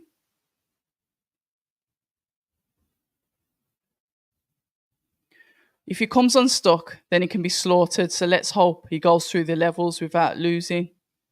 What's Dan the man put? The hate. Iron Stealth, good evening to you. Right, here we go. Round number 5. Leon Williams got that shoulder there to protect that chin. It's not really tucked though. Like I said, there's opportunities there to be able to manipulate that. Even probably a hook and an uppercut. Feint that jab, hook and uppercut. Nice stiff jab landed there from Whitaker. We've had one knockdown so far. Round one, I think it was a count. Let's see what happens in this. 1, 2, sort of Ben fainting. He wants to get him on the ropes so we can punish him. Does Willings appreciate the power of Ben Whitaker? They've styled that this fight was a short notice fight, but I think it was a fight that was probably penciled in from before. Another opponent was mentioned, and then this was the one that was finally agreed on. This guy has said quite openly at the press conference, yeah, it's short notice, but I've been in the gym. Right, he needs to keep his hands up because Ben caught him with a nice 1-2 there. This is where I'd like to see him probably follow up. Yeah, I understand you don't need to rush your work, but follow through. You know, you can see he's got a conditioned body. You can see that's the part of him that he wants to protect, attack the body. A nice, lovely uppercut there from Willings. The 1-2 and the body shot coming in from Whitaker as Willings answers with his own.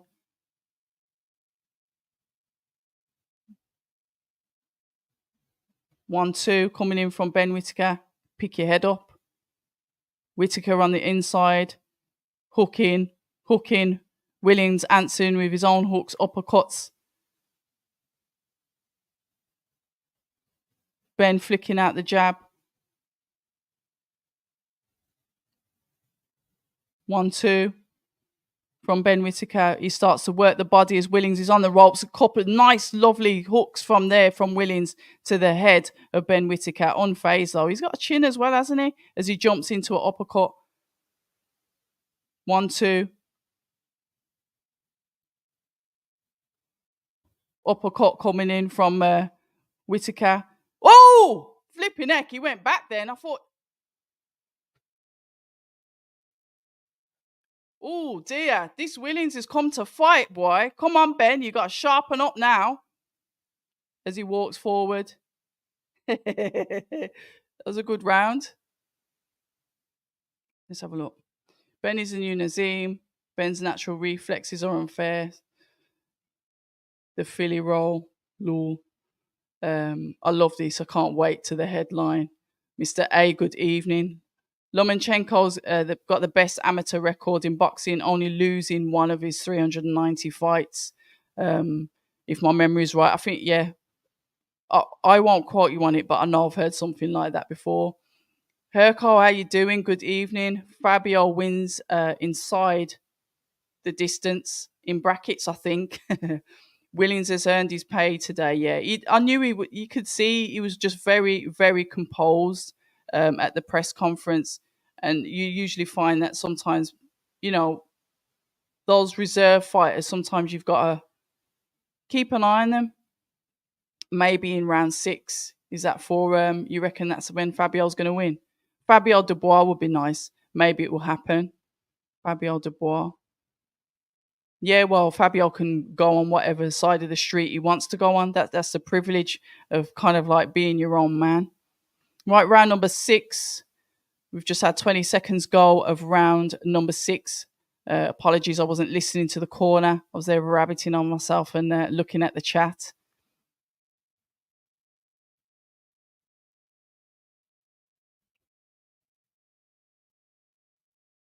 One, two, three, coming in from Ben. 1-2, coming in from Ben as Willings is back on the ropes. He plays possum. He does 1-2 as he throws out his own jab, covering up. It's like almost like when he covers up to do that peekaboo, he's inviting Whitaker into to throw a jab so he can throw a counter because he likes to throw that long range uppercut himself. The short range ones have landed. The long range one has skimmed the face of Ben a couple of times. It seems that the shots that Leon's able to land on Ben, and that was nice after a couple of feints, he landed the jab, was the hooks once both men were on the inside.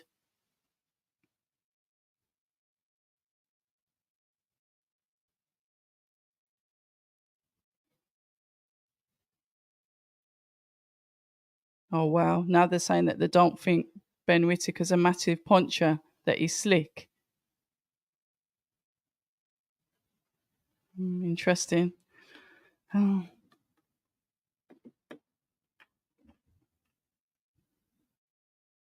Right, he's flicking out that jab towards Willings. We've got 1 minute left of round number 6. Body jab, head jab. A little bit of swelling on the cut of the eye. Lands a nice jab there. That's it. Use your jab, Ben. Feint, get inside. For all the combinations, that's it. You got him with a hook there, but Ben answered. How tough is he? Nobody can't complain about the chin of Ben Whitaker. Or to be fair, the chin of his opponent as he dips in, drops the hands as if he's going to come in with his own inside shots as Ben pushes him back to the ropes. And that's what he does. His opponent seems to like walk in with the right foot and then go to use the left hand to jab. He'll like walk forward and then walk through the jab. So he's almost in a southpaw stance. 1, 2, 3 coming in from Ben as the Willings evades some of the shots. Round the back of the guard. Nice shot, the nice hook there from Ben Whitaker.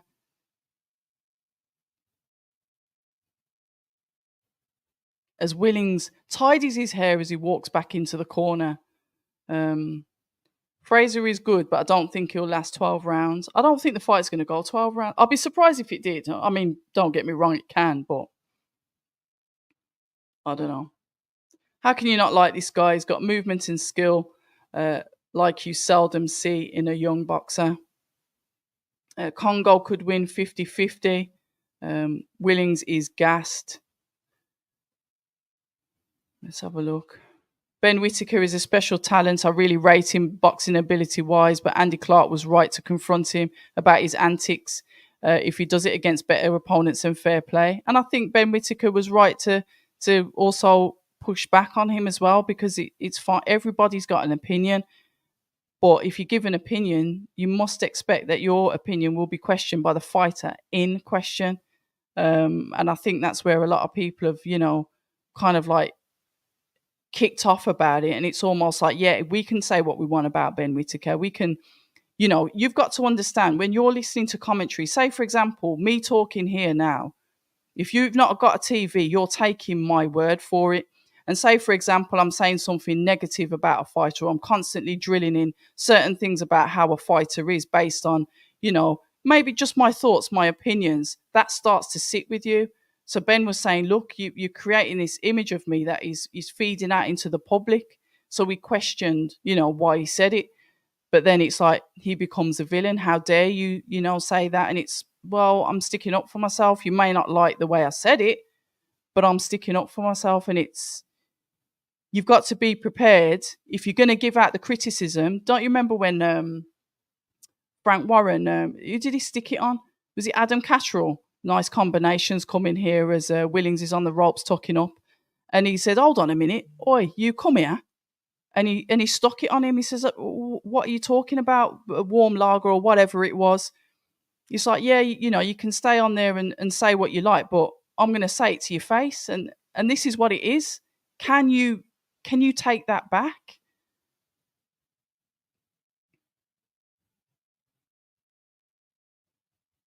Can't lie, was well happy when Ben got caught. Oh, you're just being nasty.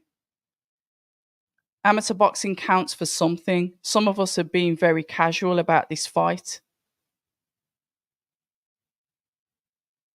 I think that might be a joke. Jay Lanks, good evening. Chris is saying Wardley wins inside of 6 rounds. Clarke needs to win more. Clarke should be winning where both came from, but Wardley is levels above him as in relation to experience. Matty says Andy Clarke is allowed his opinion, but until he gets up to the higher levels and proves him wrong, we won't know. So we've got to wait and see. Carl Young, good evening.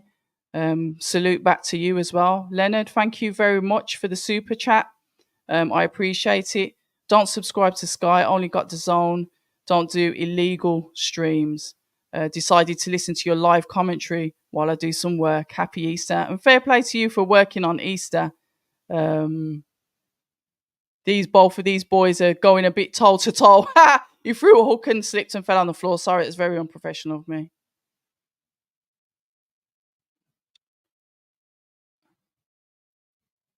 Yeah, Willings is a tough opponent, a game opponent, and it's good. He needs that. We can't keep on having people that are just gonna, come there and get sparked out. It's good work, but yeah, thank you very much, and happy Easter back to yourself.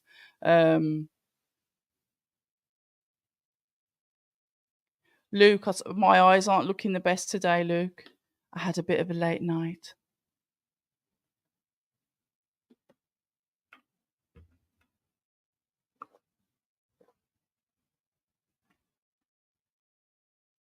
He'll stop him before the last bell. I don't know. He might not. This might be points.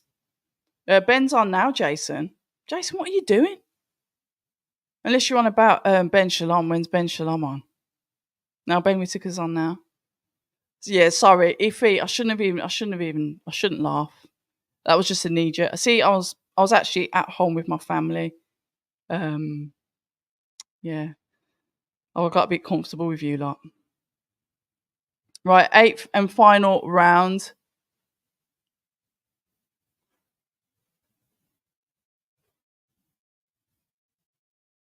Right, round number 8.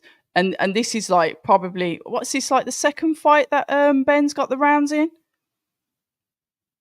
This is good experience for him. And like I said, he knocks him down early. That's it. Work now, Ben. Proper game opponent. He's a Scouser, isn't he, this Willings? I'm sure he's from Liverpool. Double jab thrown out there from Willings to the head of Ben as Ben tucks up, slips, and goes to throw back his own jab. Willings looking aggressive here and comfortable. His hands down as Ben motions, and let's have a look. Let's see the feints. He's tapping him. Taps to the head, taps to the body. We look at timing, but to be fair, this kid has got good rhythm as well. As you can see that, he'll come in, he'll jump in to throw that jab. He like jumps and then throws in 1, 2, 3 on the jab. Get that timing. It's the timing, downloading that information from your opponent. And I will say that Ben has got power. I think the comms were trying to say that he's more timing than power, but he has got that power. Ben throws a jab to the head, backhand, throws out the jab. Willings slips the jab. Ben throws a 1-2, flicks out the jab, 1, 2, 3 from Ben Whitaker. Willings on the ropes, but pushes himself back out with a jab, covers up, 1, 2. Both men toe to toe. We have got 1 minute left of round number 8.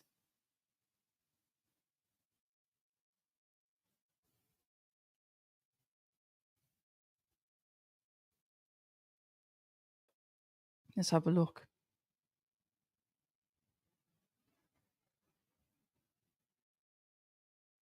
Yeah, Dan Aziz says everyone on the Ben Whitaker bandwagon, we come to see dancing, humiliation.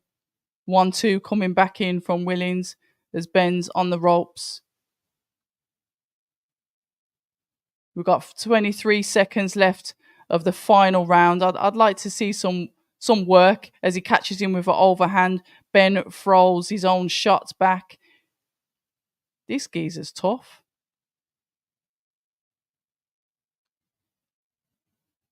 The jab coming in from Ben Whitaker to the body, to the head. Willings launches himself into Ben Whitaker as the final bell goes. Respect from both opponents. Ben goes into the corner, shows his respect, and there we go. Yeah, good fight. He needed that.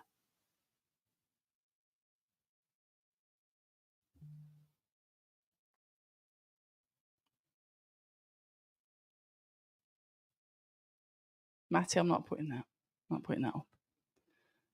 You working on Easter as well, working on hiding the kids' Easter eggs from the missus. She's getting humongous. Mate, all of ours finished last week. But I didn't eat them. Whitaker won every round, but Willings caught him a few times. And yeah, that's what it is. And sometimes your eyes can get like biased to what you see because we're used to like a certain performance from Ben. We're used to that stoppage. And then when it doesn't happen immediately, we're like, oh, is he even that good? Yes, he's dominated the fight. It's just that he has an opponent that was willing to fight back, a good opponent. And this is what we need progressing forward. We need these type of fights from Ben because he can now go away and say, okay, sometimes somebody's going to come to fight. I know that when I was in the gym with him last week, he was ill. But yeah, he's still dominant, but got caught. And I agree, James. Great fight for Ben. It's a good lesson for Ben. The opponents will get tougher, spot on. And this is what we want to see. Dan says Ben won every round, but he should be but I think this is only the second fight he hasn't got the knockout. And remember, Dan, he did knock him down in round number 1. Got the rounds in. And not a mark on his face.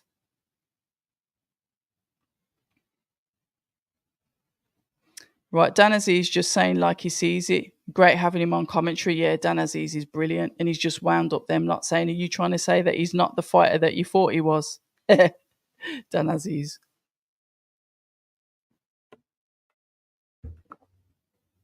And that's what we want. Isn't that exactly what you want as a fighter? Willings came to fight and not giving Ben Whitaker any respect. Fair play to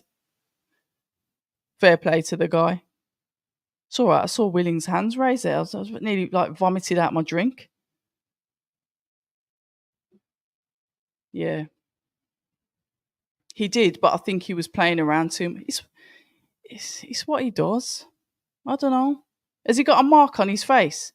For all them shots that he took, he knocked down his opponent. He cut open his eye. Outboxed him. See, AP, that was a lot more valuable than knocking someone out in 2 rounds.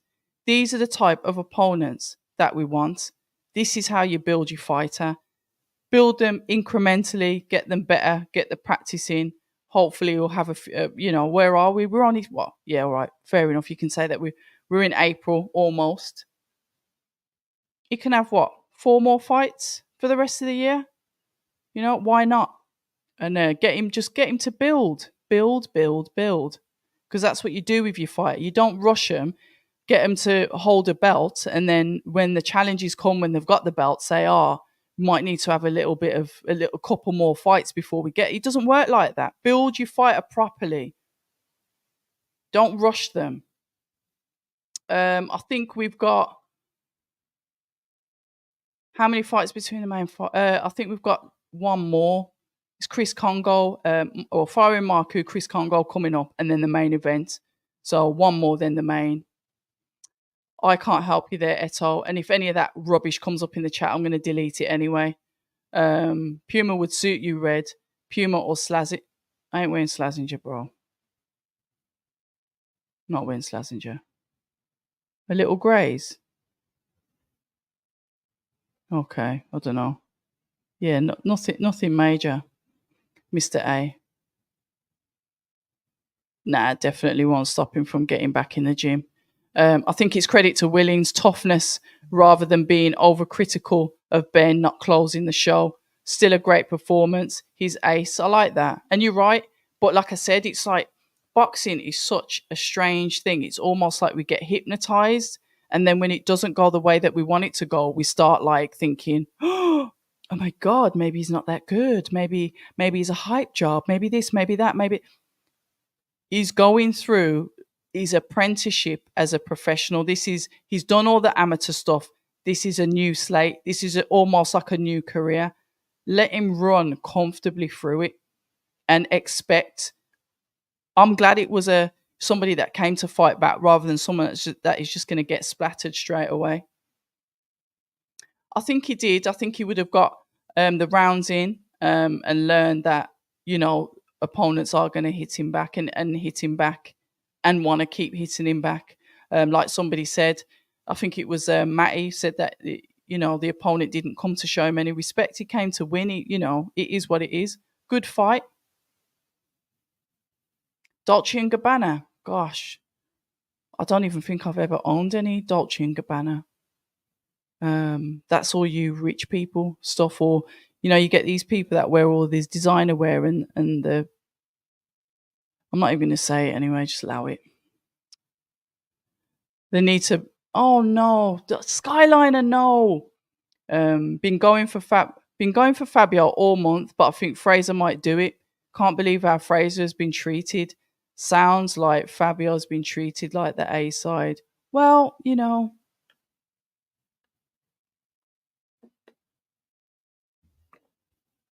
proof is in the pudding, isn't it, James? Just like a lot of things, it's in the taste. PG tips. In the taste. It's the taste. That's where you find the devil is in the detail. It was Johnny Nelson that said on the live stream that he was in the away hotel, and then I asked him about it, and he says yeah, and I says, well, it looks like Fabio's been treated like the A side, and he goes yeah, so it's all there.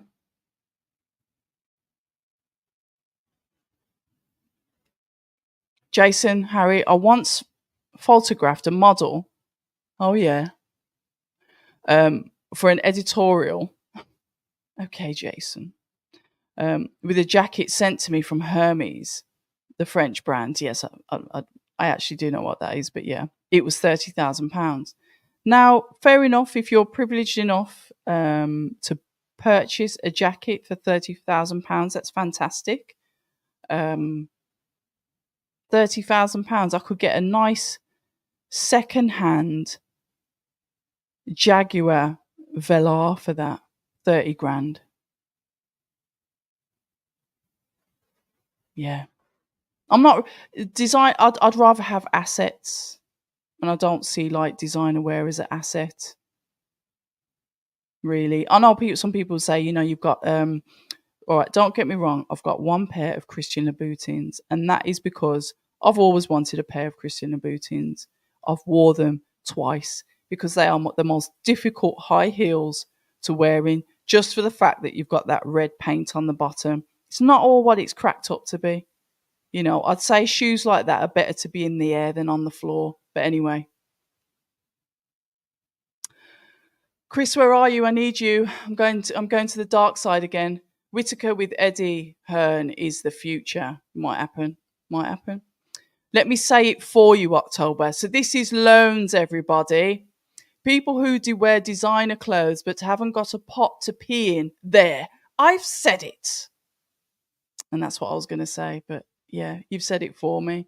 It was lent him. I tried it and it didn't fit. Flat a pair trying to fit it up with the photo. Fair play. I'm not bothered about designer wear. EJ Boxing Live, how are you? I have sent you my mobile number and you have not phoned me. So check your messages. I hope you're well. Good to see you here as well. I'm going to bring... No? Well, I'm happy for you. Because I had to wear Dunlop when I was a kid because we was that broke. Dunlop. And do you remember when Puma was dead and that was like the poor brand? Do you remember that? But now Puma's Chris in it. But when I was a kid and you wore Puma, you used to get the living, used to get it all ripped out of you. The jacket was lent for that photo shoot, hon. I tried it on, but it didn't fit. But you photographed a model, or was... Yeah, you're not the model, are you, Jason? You was photographing a model. Of course, how you doing? Good evening to you. I sent it ages ago. I'll send it again. I'm not really a fan of Dunlop. It brings back trauma. No.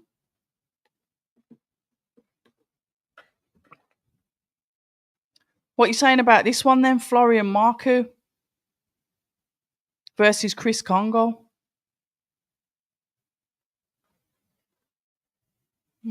Okay, I'll definitely send it. Here we go. Chief support. It is time.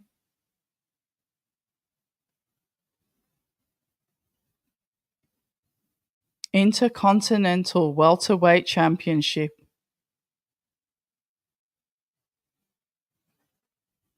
Chris Congo. Here we go.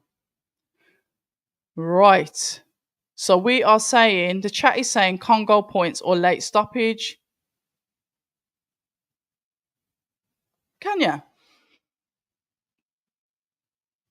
30 grand. That's what I mean. It's insane, isn't it? Even if you bought like a flat up north for 30 grand. Do you know what I mean? No, because they don't fall into the hype. No, he's always been with the same trainer. And I knew when that came out, EJ, that everyone's going to say, oh, trainer. No, no, no, no, no. He's been with the same guy forever. You have a look.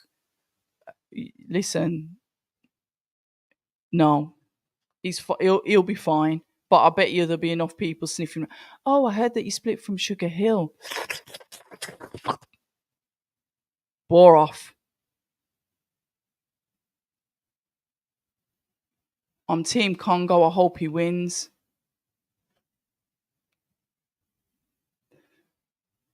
I was broker than you. I were Admiral. You see, with you, I can't tell if you're trolling or not. Admiral. I don't even know if that's a Congo should win. It's better to save your. Is this because you're called loans every day? It's better to save your money and use it as a deposit to get on the property ladder than to waste it on designer gear. Buy property. It's the only thing that has true value. I'm with you. I'm actually with you. I totally agree.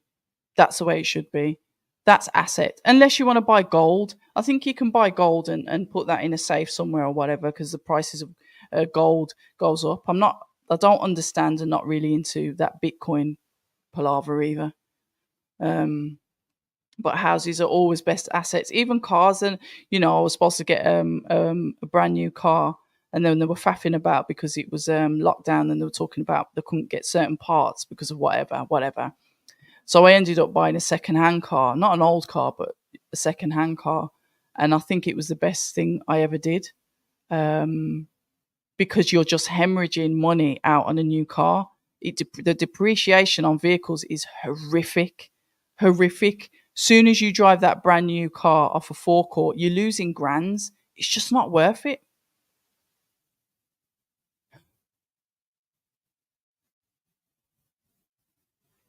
I think Congo will get sparked out on the inside. It's tough, isn't it? You might, 50-50 fight.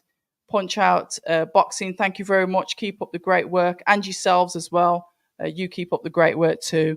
I was a photographer. Back then I could get the catwalk collections sent to me for magazines. It was all expensive. My style was total look. So I'd photograph one per page, per brand, D&G, etc. Interesting. I'll have to Google it, but I don't know with you. Yeah, Campbell Hatton has left his uncle. I think Shane McGuigan would be good for him. You know what, Adam? I like Shane. I like Shane McGuigan. Yeah, I don't think that's a bad shout. To be fair, yeah,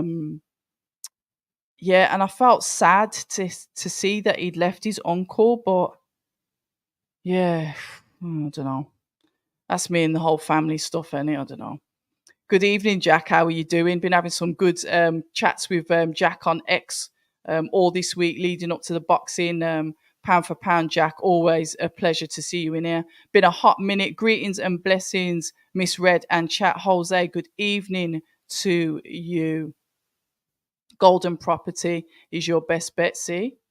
Old school again. I've never bought a brand new car in my life. It's a rip-off. Buy a second-hand car.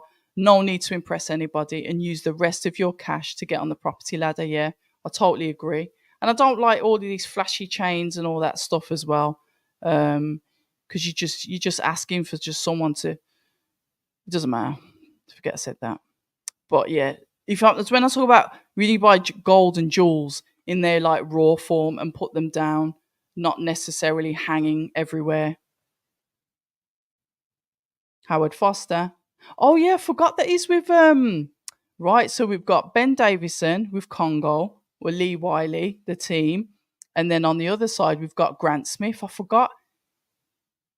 So Congo, who was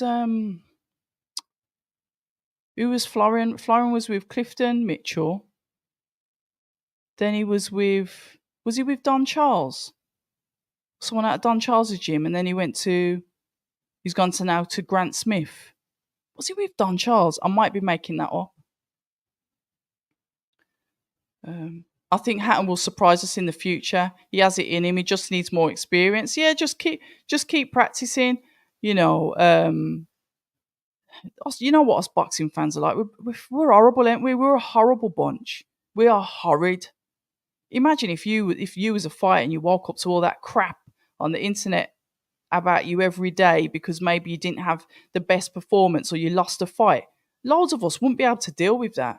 And that's why I tend to not like, when, it's like total disrespect to the fighters. It's just, there's just no need for it.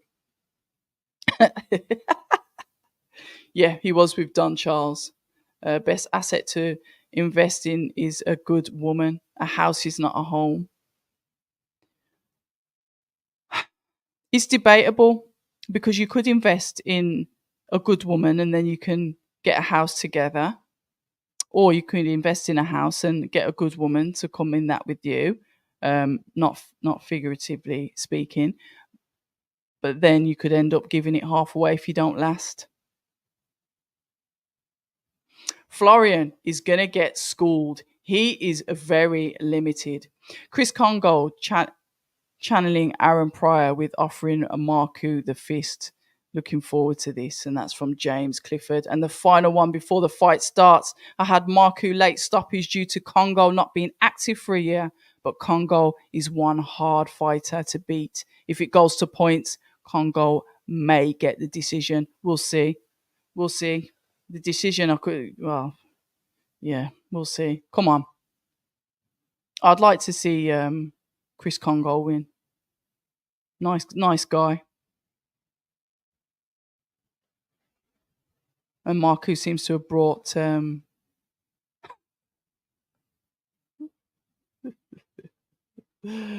woo.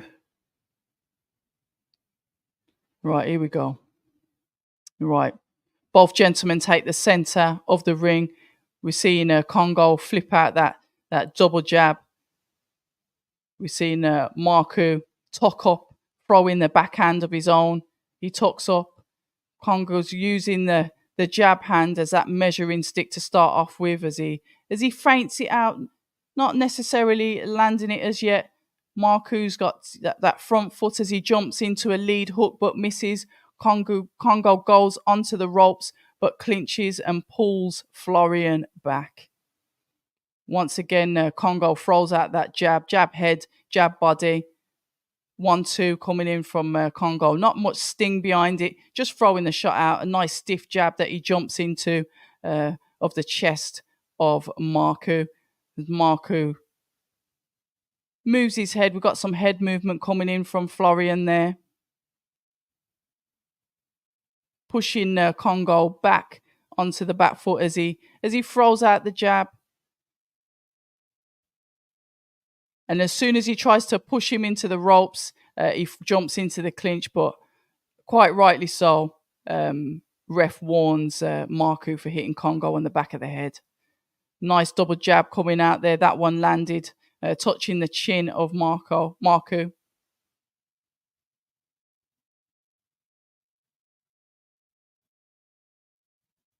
That jab coming out there from Congo.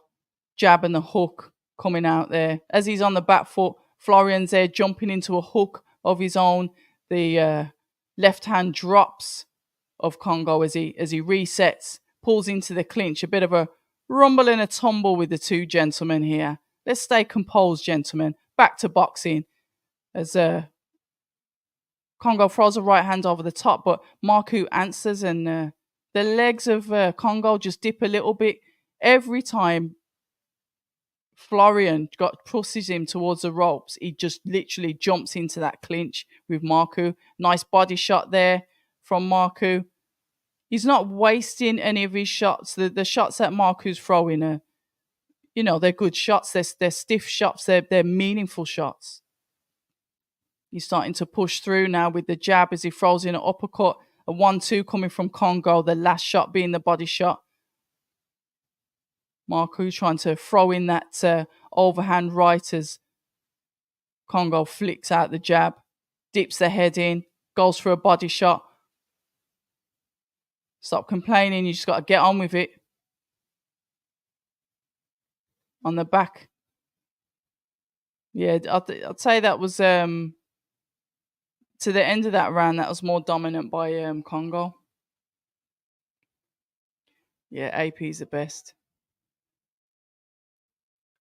How do we reach you for sponsorship and advertising?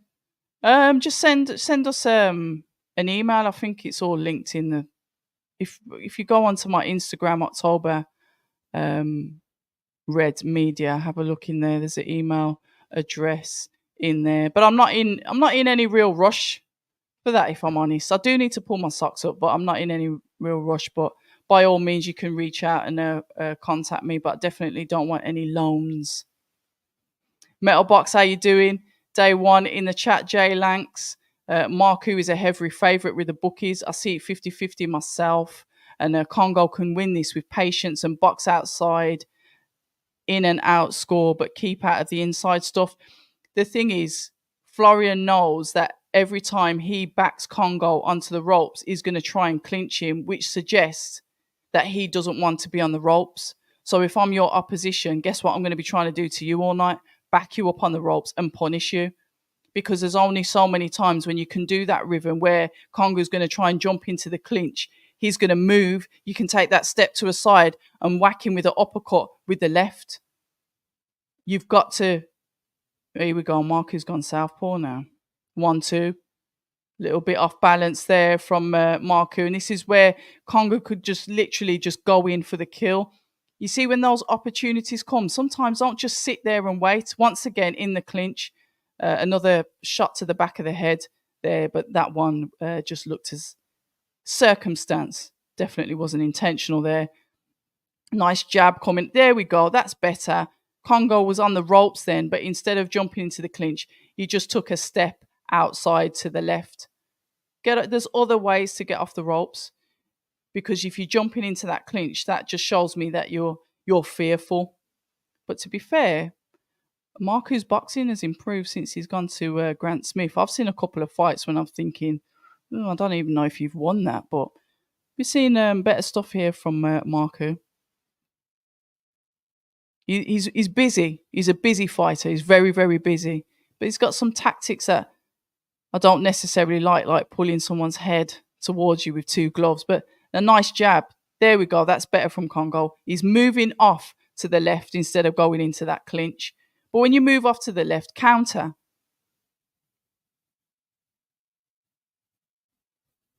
Combinations coming in from Maru as Congo tucks up, throwing his own shots, sat on the ropes, but pivots to the right.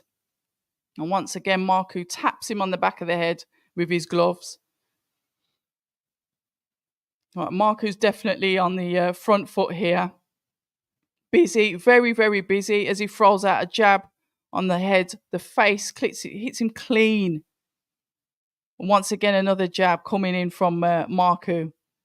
1-2 there coming in from Maru as the shorter fighter. He's got Congo on the ropes there as he moves off the ropes. Let's have a look at his legs. I just want to see the legs of Congo, see where he's going with that shot as he throws his 1-2 back on Maru. Backhand coming in from Maru once again. Congo spinning off the ropes to his left. Throws in an uppercut there to Florian. But he keeps coming forward, throwing his own combinations off as he nods and smiles at Congo as he walks back to his corner. Right, let's have a look. Congo by UD, if he stays smart, he's bleeding. Where from, Mr. A? If you've just joined us, welcome on Abs of October Red. Um, you know what we're here for. It's a live watch along. It's a regular thing. We do this quite often when there's fights. Wardley versus Clarke, the main event, the event that's coming up after Maru versus Congo. A nice, good start from both of those guys. I knew it would be a good fight. It's nice to see the improvements with Maru under Grant Smith, as you know, Steel City, Dalton Smith, Junaid Bostan, Nico Levers, Chantal Cameron, obviously Sonny Edwards. How can we forget Sonny Edwards? A competent gym, just as the gym of Congo, under the watchful eye of Ben Davison. So let's have a look. Congo comes out a little bit more aggressive this time. Probably not the best hook in Maru around top of the head. But let's have a look. Let's use the jab. There we go. Better work from Congo. Double jab. Nice long levers that are able to push through that guard and following it through with the two. But now he just throws out the jab continuously as Maru feints, dips his head, peekaboo style, looking for that opportunity to get in. You see him pulling up his trunks. Congo, once again, the 1-2. Maru coming inside and grabbing Congo for that clinch. There we go, a bit of head movement. There we go, as Maru throws out the jab. He's slipping to his right. Congo, that is. Peekaboo style. He jumps into that for that hook. 1-2 combinations. Once again, trying to get Congo on the ropes as he gets in the clinch. Moving off to his left. Nice hooks. Is Maru's nose bleeding?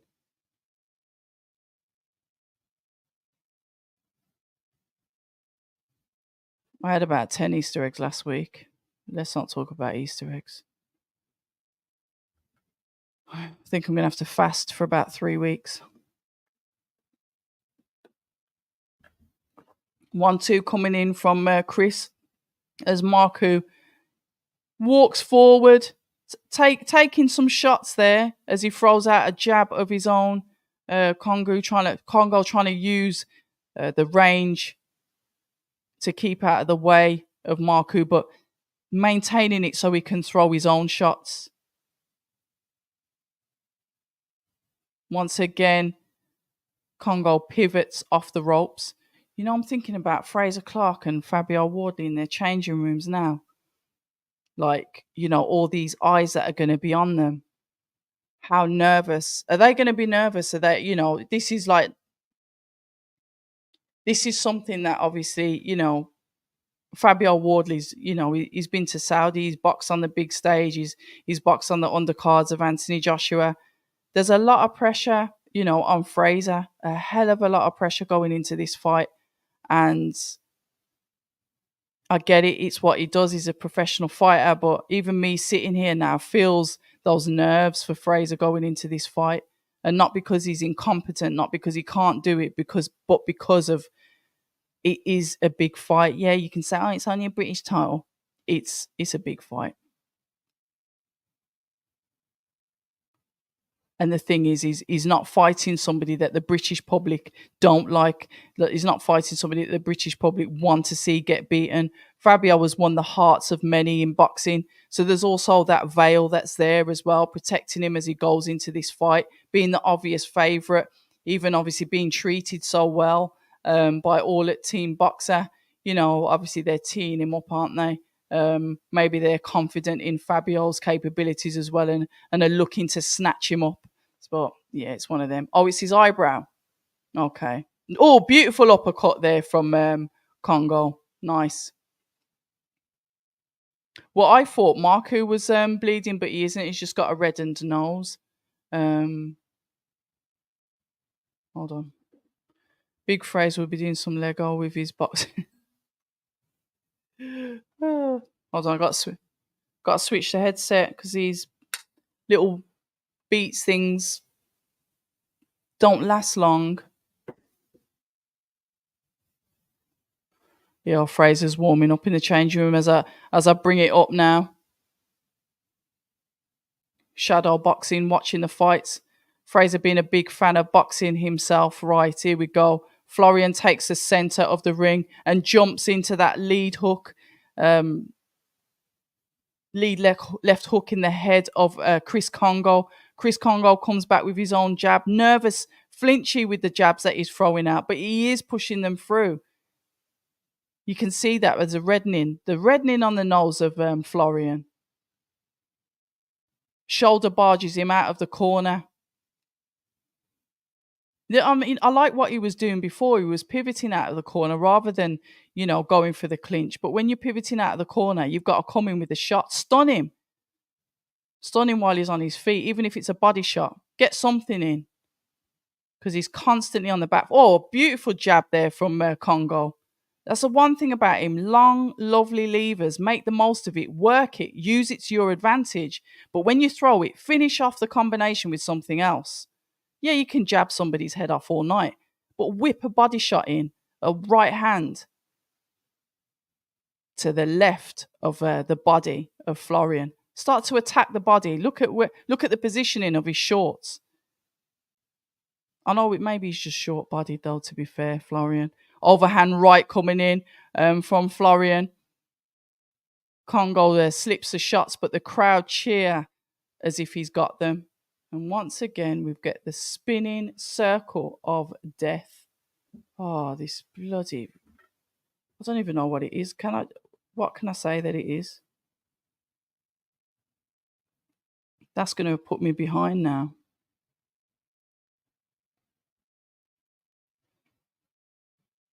Nice work there, the 1-2 coming in from Chris. Yeah, remember when I said he's flinchy, Grant Smith's picked up on that and said he's scared. Hit him, punch him.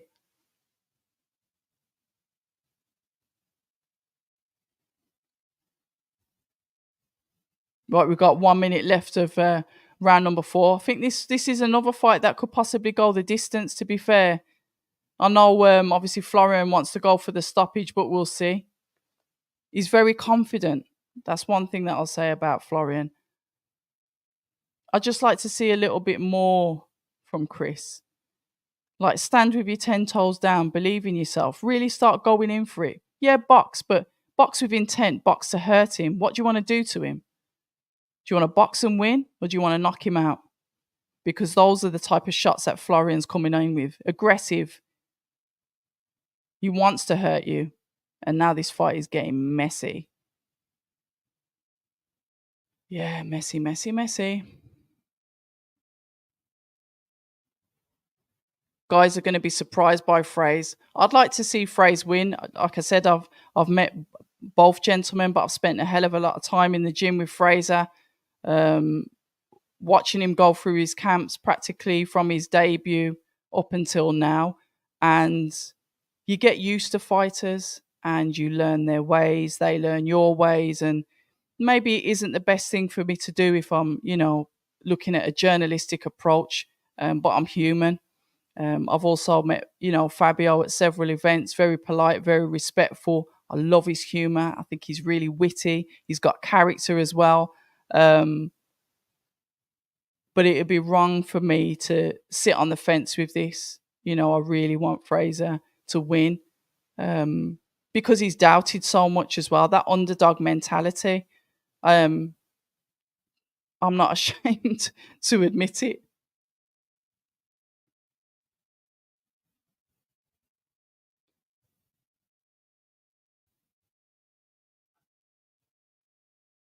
Right, round number 5.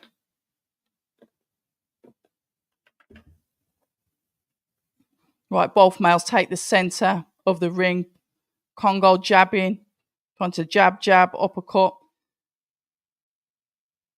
1-2 coming in from Florian as he throws this second hand. It always seems to be like an overhand right.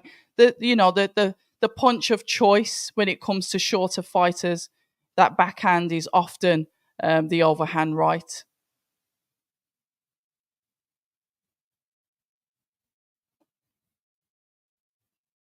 Right, Congo's really on the back foot, he's waiting, he's anticipating the shots that are coming in from Florian. Make it your fight. As we're getting a 1-2 that's coming in from Florian.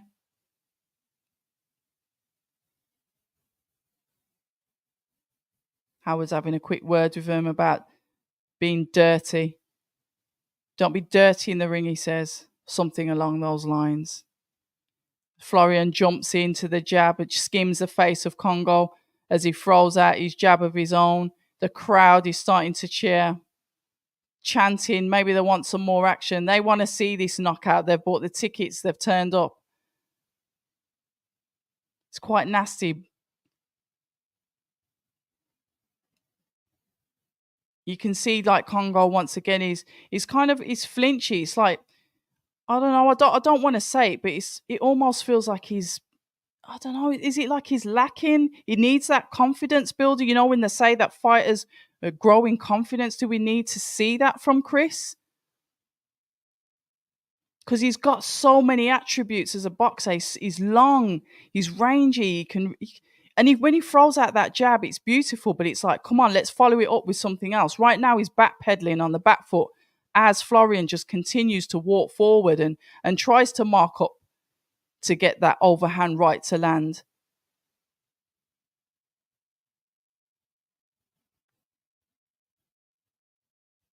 We're at the halfway mark. Guys, how have you got this fight going?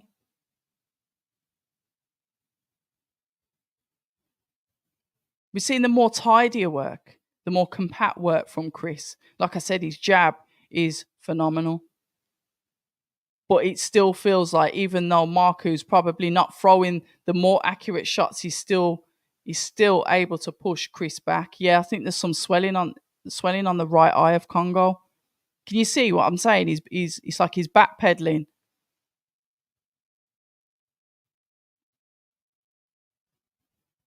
One, two, body shot.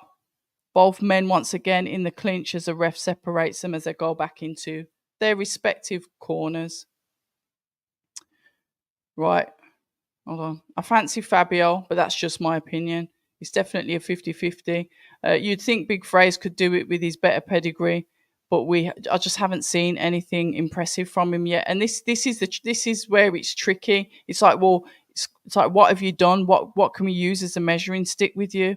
So that's what I'm talking about, that almighty pressure that's on him this evening. I don't even know what they're talking about there. His professional career has been very poor, AP, where Fabio has been explosive. Chikwa, Fraser Clarke still fights like an amateur. I hope he doesn't end up like top. No. Fraser's got more heart, I'd say. Matty agreed, but I'm not that gone on Fabio either. He's got a ton of holes in his game as well. Oh, Jason, thank you very much. You heard it from the man himself. Like and subscribe, you beautiful people. I've got Now TV. Is a fight, yeah. If you've got Now TV, that's what I'm watching it on the phone on my app, because I haven't got Sky, so I watch it from Now TV. Sky's too expensive. Fabio has poor defense, but he's exciting to watch and has fought better opponents. Adelaide and Gorman were two good boxers. He destroyed both of them. Yeah, that was yeah. You can't argue with those performances. And he's so relaxed as well. He doesn't feel the pressure where others will, and the more he fights under these bright lights and comes through it, obviously that's just going to grow his confidence continuously. It's a good fight. Right, here we go. This is getting messy because literally Maru is like trying to get in range so he can land the shots, but saying that, he throws out a nice jab to the head of Congo as Congo moves left to right, throwing out a jab of his own. He throws a jab and dips in, head body. The ref separates the two as they end up in the clinch. We've got a minute and a half left in round number 6 of 10. If you've just joined us, welcome. I'm Abs of October Red. We're going to be commentating on the main event soon. the event between the heavyweights, the British heavyweights, as Fraser battles to try and take that title off Fabio Wardley, the reigning champion, the 2 belt holder, the man that has said once he's defended this and is confident that he will move on. Looking at the opponents that he had, more than European level, is he going to be starting to be fringe world level? It seems like it's just the beginning from Fabio, the man that's gone from white collar to professional boxing, guided under the guise and the hands of heavyweight Dillian White, the man that's taught him how to be a free agent, built himself up quite lucratively, and literally dances on whatever the side of the street he wants to. Fraser Clarke coming in, he's got that amateur background, that amateur pedigree we hear so often in the game of professional boxing. He's a medalist, a bronze medalist. He's fought the likes of Joel Joyce. He's been in there with some of the best of them. He's turned his hand, in the last 2 years to professional boxing, and now he's ready to take on Fabio Wardley. We cannot wait for that fight, and I'm happy and overjoyed that you've chose to be in this live with me tonight. Please feel free to comment, like, subscribe, share all the good stuff. Get involved in the chat. I've got some brilliant subscribers and we're all very active in the chat. So get involved. Give us your thoughts. Who do you think's going to win? How are they going to win? Which is your favourite fighter? Why? Where do you see the loser going next? What happens to the winner? Here we go. The changing room of Fraser Clarke. He's got his behind the scenes guys in there.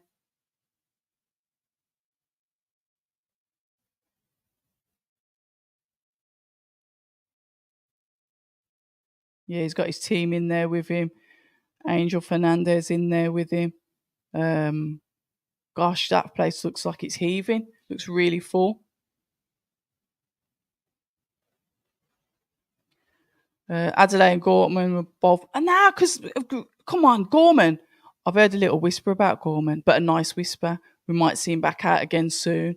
Thank you very much. I appreciate it. Oh, a love heart from LS Vlogs. That's nice. A little love heart. Little cheeky love heart.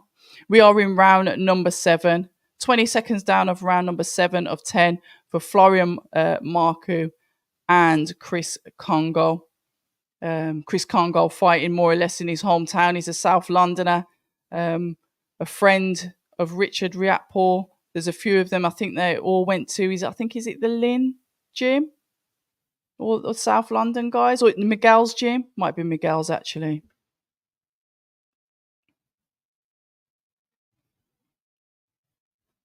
Nathan Gorman's all right, man. And David Adelaide will come back. How do you rate the evening so far? Yeah, I've enjoyed it. I'm glad I'm here, though. I think if I'd gone all the way down to London and spent £300 on a hotel room and maybe £150 on travel and food for the day, I might have been a bit sad. Mike Majestic. I see. Is that the star? Is that Theosophy or is that the Star of Judah?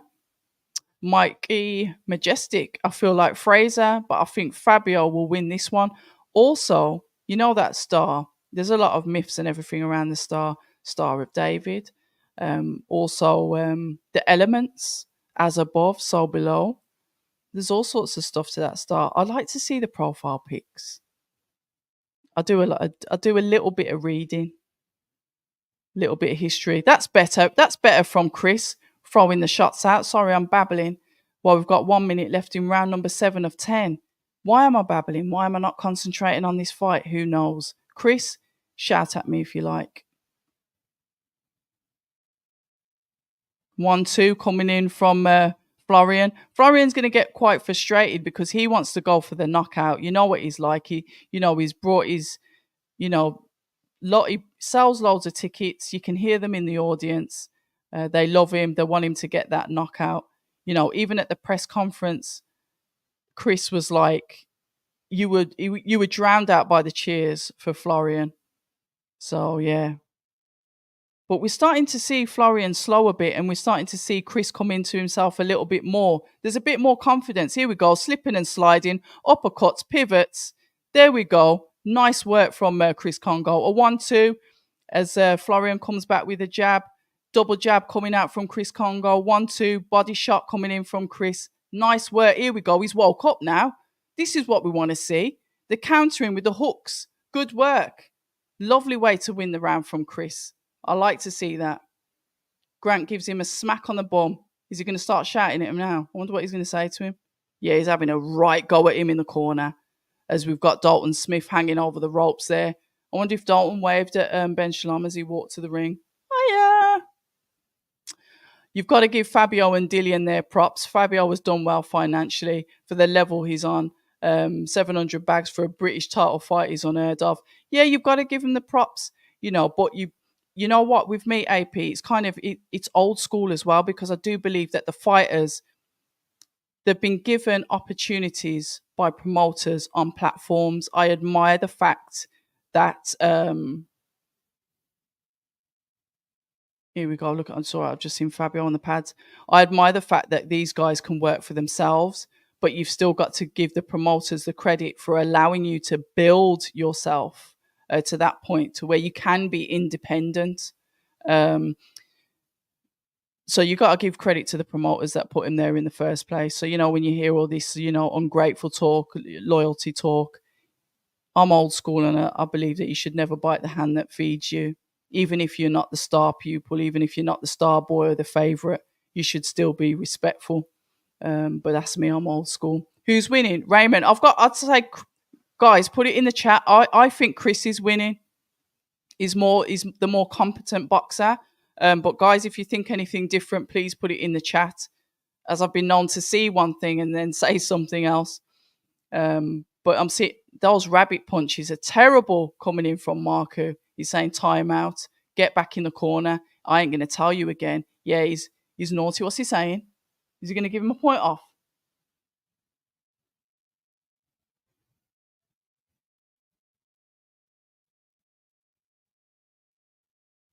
Right, he said too many warnings now. If you do it again, a point's coming off. He's having a right go at him for the rabbit punches. And so he should. They're dangerous. Did you see what happened when Hergovich landed them on Dempsey McKean on the AJ Franklin? Was it AJ? Was it Hellenius? Was it Hellenius? I think it was Hellenius. And that was horrific. He did not know what day it was. He was walking to the wrong corner at the end of the round. Rabbit punches are dangerous. You're not allowed to do them for a reason. All right, here we go. Congo on the back foot but he launches into the body of Florian. Nice, lovely hook, showing some nice combinations. This is where you see the skill of Chris Congo as a boxer. Confident, 1-2, 1-2. Really good combinations here as the crowd starts to cheer. Florian's like, yeah, whatever, it ain't hurting me, but you are getting outboxed. So it's really good work here from Chris on the back foot, but showing that he's the more competent boxer as Florian leads in. What's he done? Whose gum shield is that?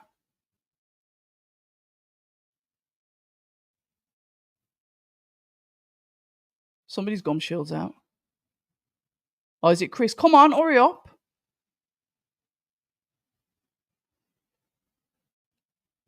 All right, here we go. Right, here we go. So the gum shield went out of Chris Congo. He's throwing a 1-2. Florian is trying to barrage forwards with his own shots. They are going toe to toe. Oh, he's tapped him on the back of the head. He's going to get the points going, mate. You've been told several times, points gone, and the crowd cheers. That's nice. I'm happy to hear that Chris Congo's got some fans that have turned up, because the majority of them weren't at the weigh-in. Do you understand? Point off. Here we go. Right, the double jab. 1-2, 1-2, uppercut, jab, body shot, 1-2 on the side of the trunks of Florian as he comes forward. 1-2, 3 as he ends with that hook to the side of the body. He's boxing Florian's head off, really competent as Florian jumps in with a hook But the one shot is just not enough. The 1-2.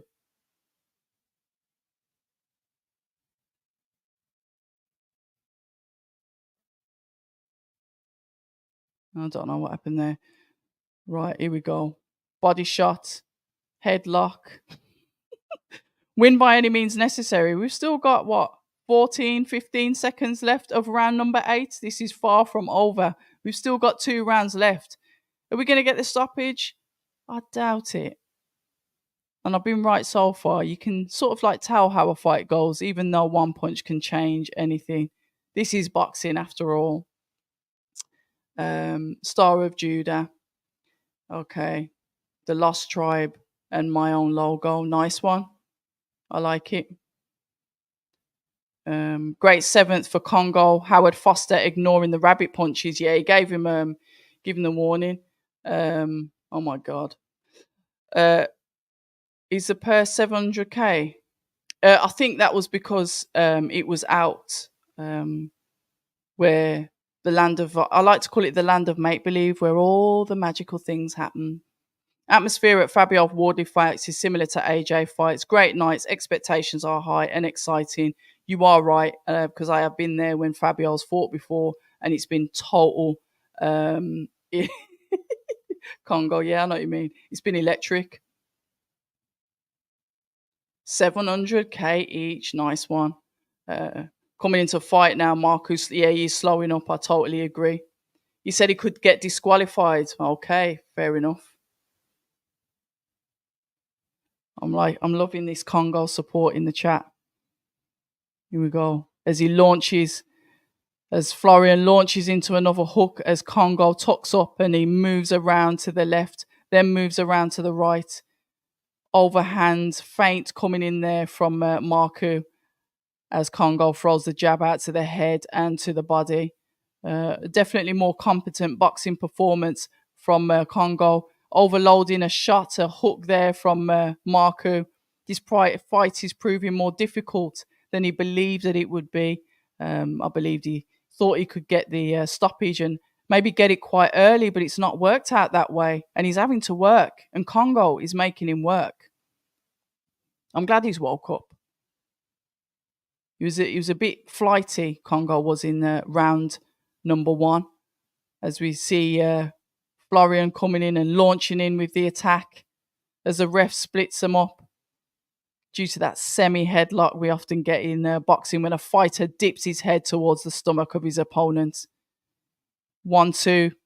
Backhand there coming in from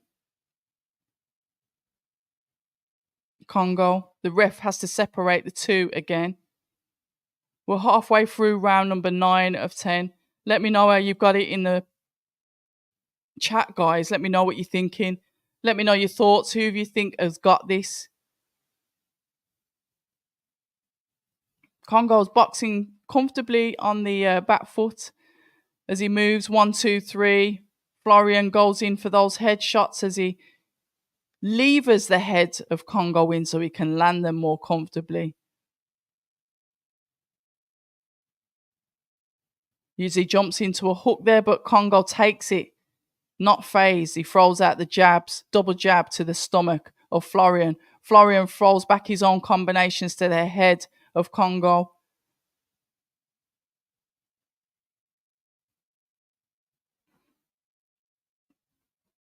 Oh, here we go. We're getting the shrugs from Chris Congo.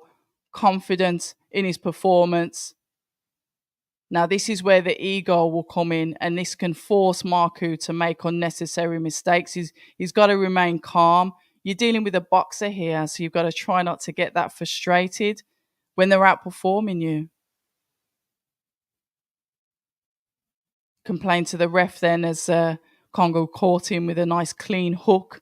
As he goes in and throws his own combinations, the ref was in the way there. I could just see arms swinging of both fighters. The bell goes, and we are going into the final round as they break. Right, let's have a look at this chat. I must say, Abs, I will tell you I've met both fighters, and they're as nice as you could possibly be. Fraser and Fabio, both gentlemen. Yeah. I can't argue with that because you're telling the truth. Why is everyone rating Fabio? I don't believe the 700k.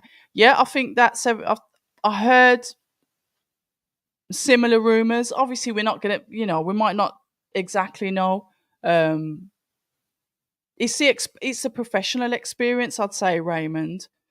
I rate Fraser, but I understand that Fabio has got very good experience. He's got experience. What is he? 16 fights in, and what? And Fraser's what? This is going to be his ninth fight. No problems, Mike. Here we go. Final round. No love lost between these pair. Right, here we go. He's got to go hell for leather according to the commentary, and I'm sure he would have had that advice from his team. The boxer v the puncher. Even though, like I said, I've seen an improved Florian Marku. Even though we see that those shots there coming in from Congo is making the legs of Florian dip. Right. He pulls the head of Congo down as Congo swings and goes in for those body shots. Here we go. Double jab, and he ends it with a hook that's coming from Congo to Marku. Once again, followed up by a 1-2 as Florian tries to get inside, walking forward, marching forward, but not really able to land anything meaningful. When he's punching, he's trying to hold the head of Congo so we can have that advantage, the sweat of Congo as he just slips out of that clinch. 1 minute 50 left in round number 10 of 10. 1, 2, 3 coming in from Congo there. Lovely vocal crowd. Congo seems to have a lot of supporters here. What is he?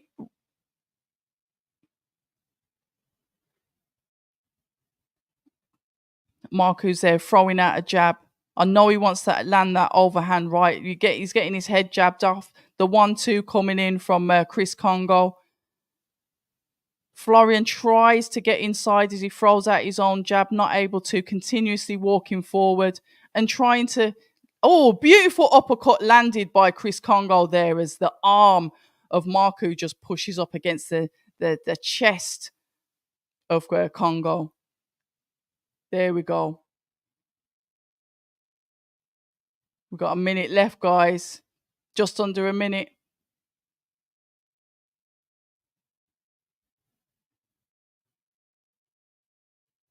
Jab coming out from Chris. 1-2. Body shot. Marku just lining up that overhand, but didn't follow it through. The backhand coming in from Chris Congo as he invites Chris in to go hell for leather. Chris shouting outside of the ring. The ref separates them. Right, we've got 15 seconds left, 10 seconds, and 3 jabs come in from Chris Congo. Florian tries to chase him down and hunt him. Chris Congo, they're just throwing in the body shots, and the bell is about to go. Both fighters raise their hands, but I'm confident that Chris has got that one. Right, Dan had it 8-1. Enjoying the live commentary. Thank you so much. Marku's getting exposed tonight by disciplined Congo. Very disciplined and sticking to the game plan. Congo needs to stay switched on for the next 3 minutes. Robert Hayden, good evening. Good morning, everyone. New Zealand. Is that NZ? Homebrews, New Zealand. Good morning to you. Our visitors from the future. It was supposed to start at 8:30. But obviously it's not, so it's looking at a possible 9:30 start. They did say, I'm sure they said main event 8:30, but so it's next. The fight's finished now, and I'm going to make the assumption that Chris has won on points. Ben Davison and Lee Wiley are on a great run. Students of the sport themselves, they love boxing. They study it. TP's hi, Mom. Yeah, hi. I don't know how many children I've got out there. I know the ones that I've got in my house, but I don't know. Family's extending. Yeah, they're good trainers. Chris, Congo clear winner. Best Congo was Box Marku. Just couldn't cut the ring off. Great counter punching from Congo. I like the way that he used his jab. He's used the advantages that you've got. Those levers are fabulous that he's got. He's so long and gangly, but he carries some power in those shots as well. Brilliant. Now Marku. Oh my God, no. Yes, Congo has done a very professional job. Totally agree. Why are they showing Marku highlights? Oh, don't say that. They're not, are they? And it's 9 a.m. on Monday. So happy bank holiday. I don't know if is it Easter bank holiday in New Zealand. I don't know if you have that over there. Forgive my ignorance. So yeah, but happy Monday to you. 9 a.m. The future. I know it's hot as hell over there.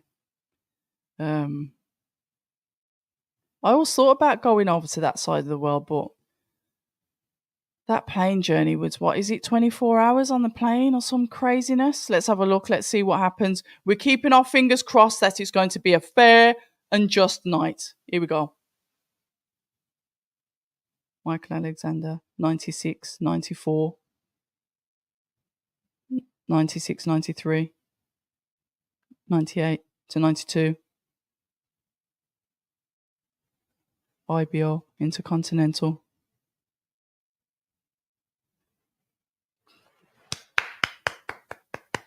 Chris Congo got it. Oh, bless him. He's crying. I'm so happy for him. Yeah, I'm so happy for him. So happy for him. What a deserved win.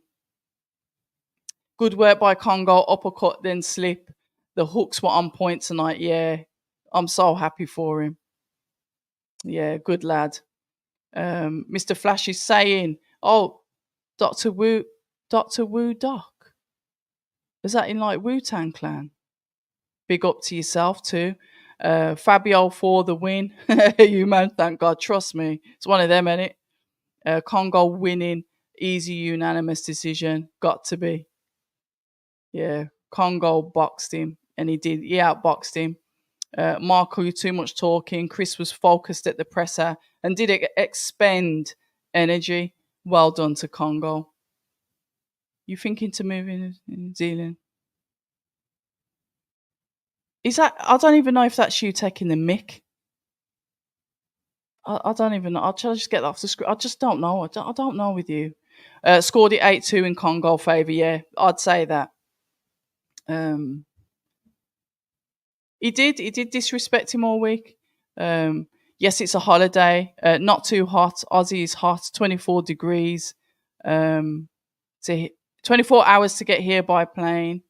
I did that in 1995. Oh wow. Yeah, 24 hours. I think you'd have to BA Baracus me to get me on an airplane for 24 hours.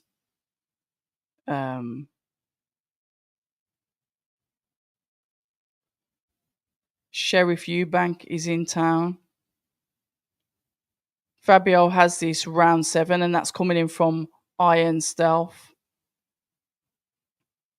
How did he disrespect Congo? It's just the way he is. He does all that trash talk with the fighting, innit? Oh my God. Let's be nice in the chat, please.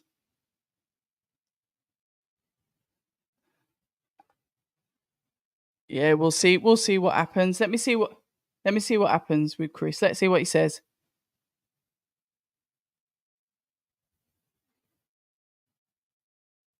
Oh, bless him.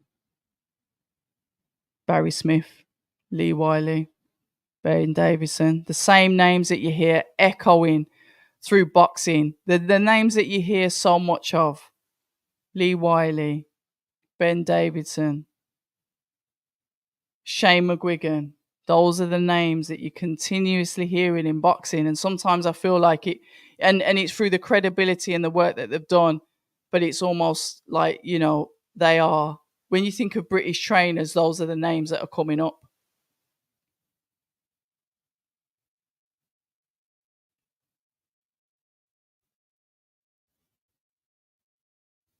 Yeah, that's why I thought he gave the first couple of rounds away because he was feeling them out. Congo's belt actually looks good. That sounds like you're going to say, I might take it. Yeah, whatever the weather, we'll get the. I'll always get big phrase on the channel. Whether he wins, lose or draw, the fighters always have a week off. But he's not someone that's going to shy away from speaking to me. I'll go up to the gym, as you know that I do anyway, and have a conversation with him. Excuse me. I've got to speak to one of them, Angel Fernandez's fighters anyway, because he's recently signed with GBM Sports with Izzy Asif. So I've got to go up to the. I've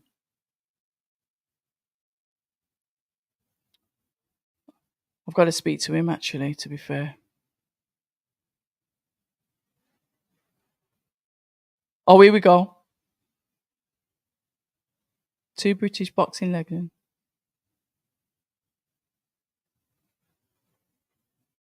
Right, is my timing off again? 1 second. Let me just refresh the app. Let me refresh the app.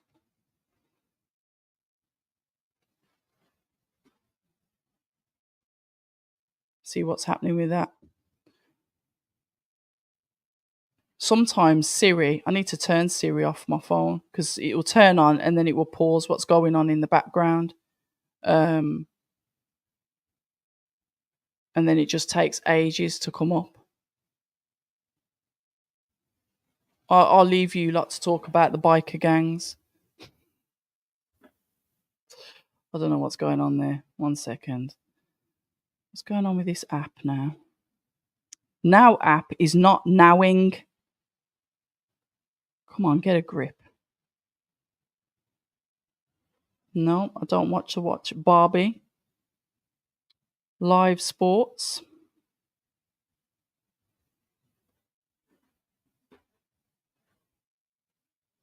All right, so we've got Barry McGuigan. And we've got the sheriff himself.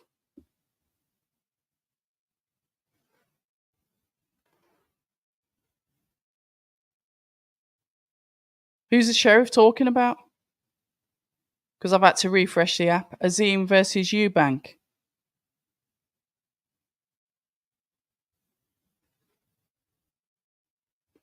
Oh, here we go. Harlem Eubank.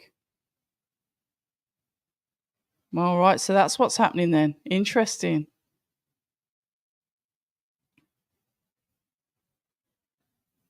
This is what I wanted. It may be a Eubank, but I mean, Azim's going to be an easy takeover. So this is Wasserman.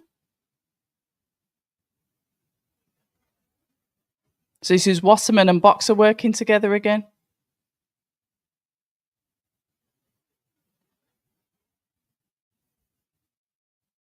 A little bit of a face-off there. So Dalton Smith would have known this. He's been in the bloody corner. Right, here we go. Hold on a minute. I'm an objective boxing fan, but I'm glad Florian finally lost. The dudes are not nice for the way him and his fans were talking about Chris Congo on the internet.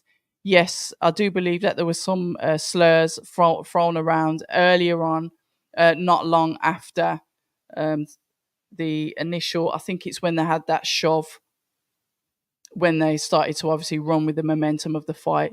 And yes, there was some stuff on the internet. I do remember now. Thanks for jogging my memory, Philip. So if Fraser wins, then the Dillian fight. Yeah, I think Chris Congo posted up some racial slurs that he had in his DMs that were sent from fans or associates of Marco. Yeah, I remember that now.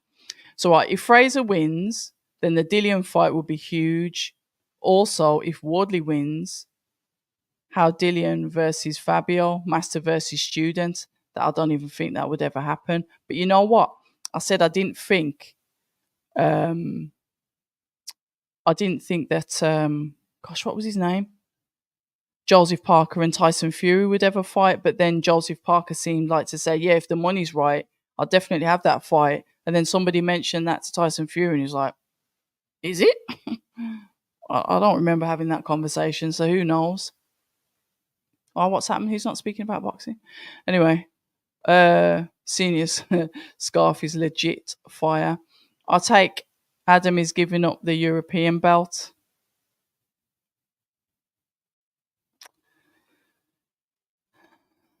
So Adam Azim is jumping up to 147. Oh yeah, because Eubank said that he was drained at 140, didn't he? Oh god, this is Eubank needs to understand he's had his day. That he likes it though, and he's like Rastafari, yes. I'm getting butterflies from this Fraser Fabio fight coming up. Listen, you're not the only one. Um, it's not the only one. If we can't, can I just say one thing? If we can't be respectful in the chat, don't say anything. One thing I do like to pride myself on is we'll have banter, but we don't need to be disrespectful towards each other. Just keep it classy. All right, that's the only thing I'll say. Just don't do that. That's the only thing I don't like. Right, a face off for a fight that hasn't been announced. It happens. They do this quite often, don't they? Fraser will be too heavy. He's coming. What weight is he? He's 19 stone, isn't he? And was Fabio, was he 16? Was he 17 and a half or 16 and a half? I'm trying to remember the weights now. Senior always does that closing statement.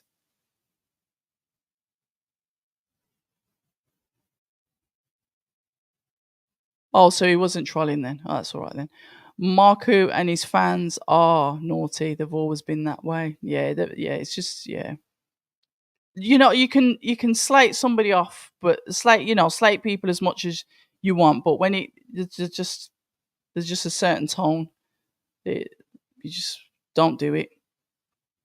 So Adam Azeem is not fighting Dalton Smith. No.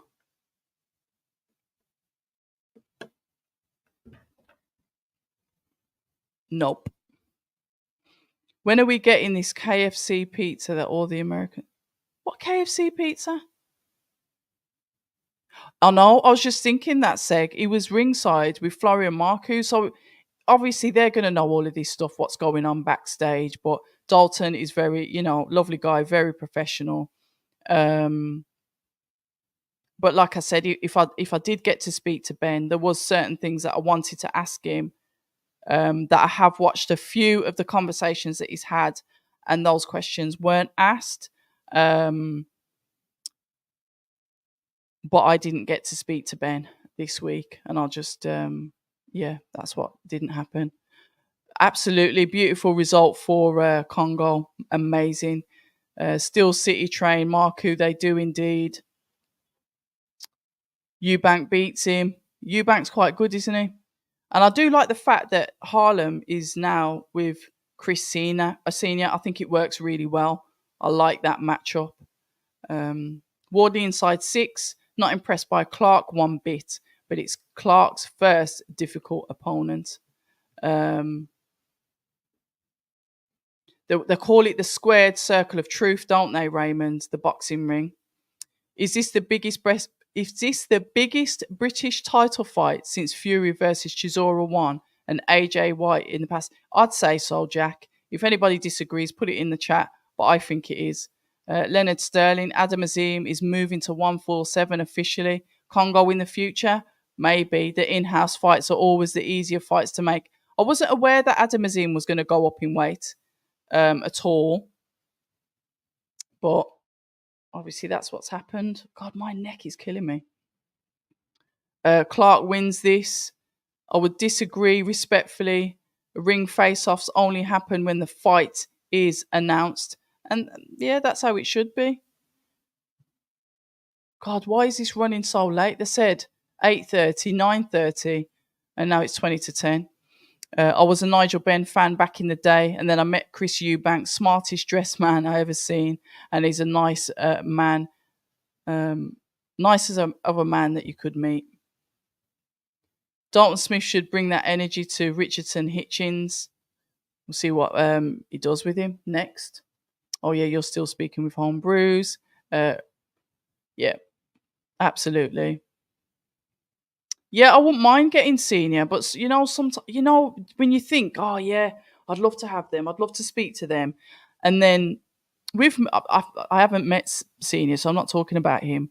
Um, yeah, all right, it's lovely getting the views, and it's amazing when you get numbers, but my content isn't the content that is. I'm not here for things to go viral.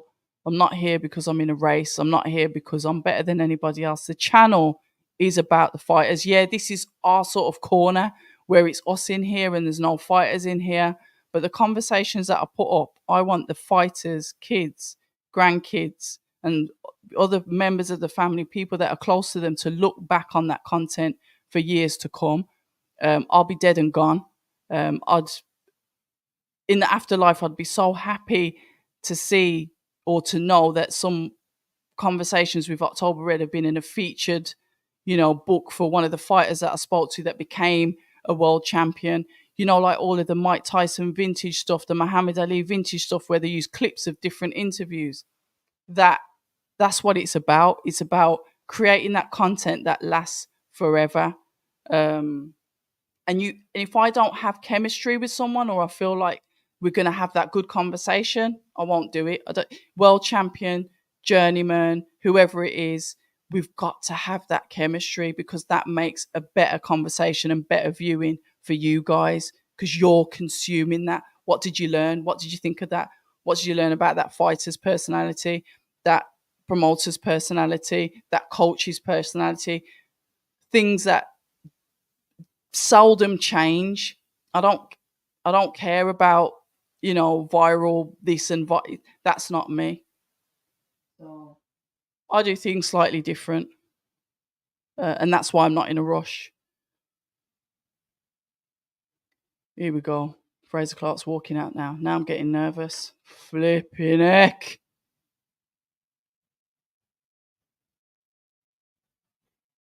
I am getting flipping nervous.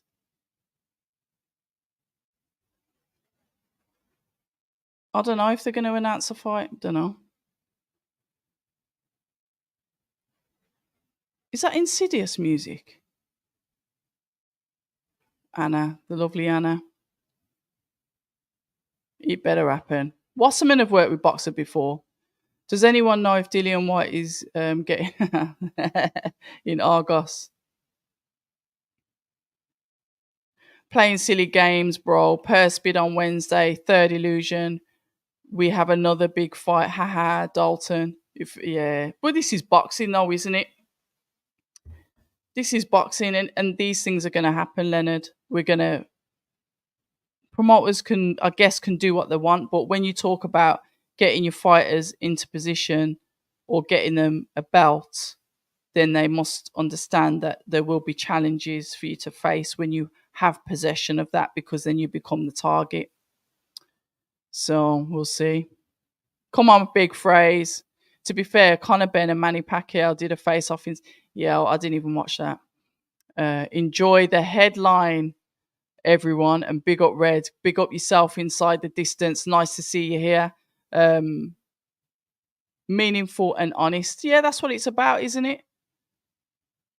Last fight I would say of this magnitude was Groves v Froch, and I was at both fights. Great fights. I like Big Mo. I want Fraze to win, cause Fabio can survive a loss. Fraze's reputation is on the line here. There's a lot of pressure, a hell of a lot of pressure. How long does it take you to decide? Usually I'm very intuitive, so I'd say probably from the first time I see him. And then if I make a mistake, then we probably won't do any more work together, and you'll see that.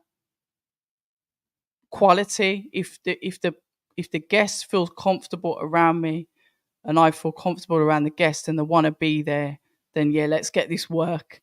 And it doesn't, I'm not talking about you don't like someone or you hate them. It's nothing to do with that. It's just about, okay, do our energies match for us to have a good conversation? And you'll know that, because then the next time you see them, it's like a follow on and a follow on. And I love that. It's like you build those kind of relationships with the fighters. Goose people time for sure. Absolutely. Spot on, Ziriab. And good evening to you. Slow and Steady wins a race, nearly touching 1 million views on October Red. Well done. Admirable reason you outlined there too. Yeah, and I appreciate that. And I didn't even, have I got nearly 1 million views? Flipping heck, I didn't know that. I'll keep an eye on the subscribers, not the views. You gotta be you, ain't you? That's the only person you can be. Yeah, Fabio's walking out now. Just gonna get through this chat.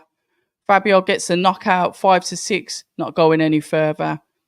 Clarke should be winning this with pedigree. Ex-Olympian Clarke needs to win. All pressure on Clarke. 50 Cent Coldplay mashup. Something I thought I'd never hear. Yeah, you probably expect to hear Coldplay Jay-Z mashup because they're friends, aren't they? Or were friends. Wardley got the energy and the confidence. And he always keeps that same ring walk, doesn't he? Chris Welsh, you're right. But not so easy for Fraser to come back from defeat. No filter boxing news. Fraser is getting smoked. Gosh, that's brutal. No filter. I'm rooting for Fraser. We've got Mazout in the chat. We all grow together. We all grow together, mate. I'm going to have to start sending out some T-shirts and that to you lot. I'm going to get some bits made up and start sending them out to some of the, the top subscribers that I've got, just to say thank you for subscribing. Probably get some bits done. I'll sort that out soon. I'll say I'm going to sort out sponsorships. The intent's there, I promise. Yeah, Raymond saying Fabio's going to get exposed. Fabio's going to bang out by round 8. Red, you need to... What's he say? Red, you need to do long form type interview podcasts and not just boxing related. You've got the style and ability, make it happen. We're definitely branching out AP. I want to reach out to all different communities as well, learn about different cultures, learn about some things that people might find controversial as well. British, the UK is very rich in all different types of cultures, and I'd like to understand and learn more about every single culture that we've got in this country as well. Lots of different things I want to do. But like I said, I want you lot to come with me. Yeah, Wolf Shark. I had to do that the other day. I couldn't help it. Oh no, Fraser's getting his head boxed off. Oh, behave. Excel. Listen, I will do something. I have got some T-shirts, but I just don't know what the sizes are. Travel vlog, maybe. I don't get out much. Yeah. Come on. All of you, all nearly 200 here. 200 of you are here. We are here. It is the live watch along. Oh my God. British and Commonwealth belts on the line. We've got Fraser Clarke. We've got Fabio Wardley. Everyone's picked a side. But none of us know what's really going to happen. But we will do soon, because that first bell is about to go. Will it be and still, or will it be and the new? No matter what side you're on, you cannot deny that these fights are what the British public love to see. We love to see our boys get it on and battle out for those belts. A lot of pressure on Fraser Clarke here, but I've always said I am Team Clarke. But honestly and sincerely, may the best man win. Both gentlemen in the sport. It's time to get it cracking, guys. I am nervous.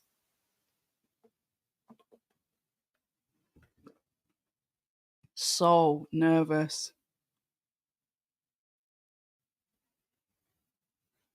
Oh yeah, you've had some, haven't you? Well, I've been wearing mine for about 5 years, so they're all right.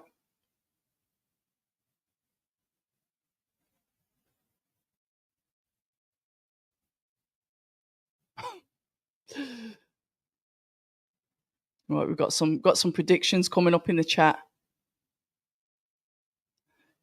I like trekking. I haven't done any mountain climbing, but yeah, I'll do something like that.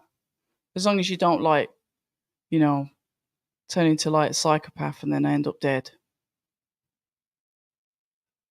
I'm up for a bit of hiking, definitely.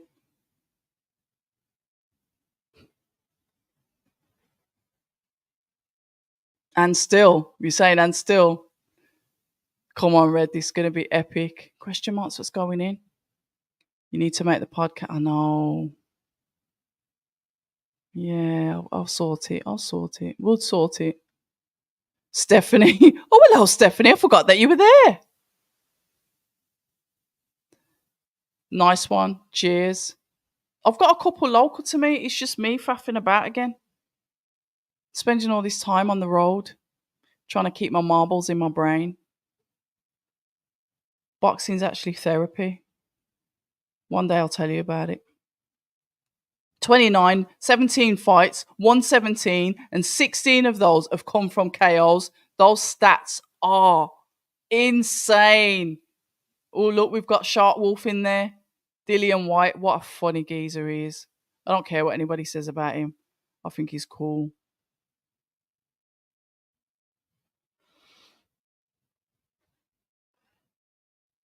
Oh my God. Zach saying that this is going to end. Yeah, I had stopped.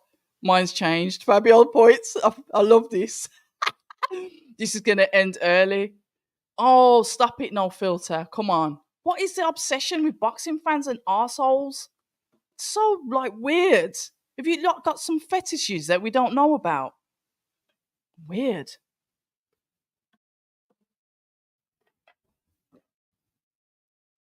Oh my gosh. The vibe. This must bring back memories to Dillian White as well when he fought AJ. Look at them getting out the ring now.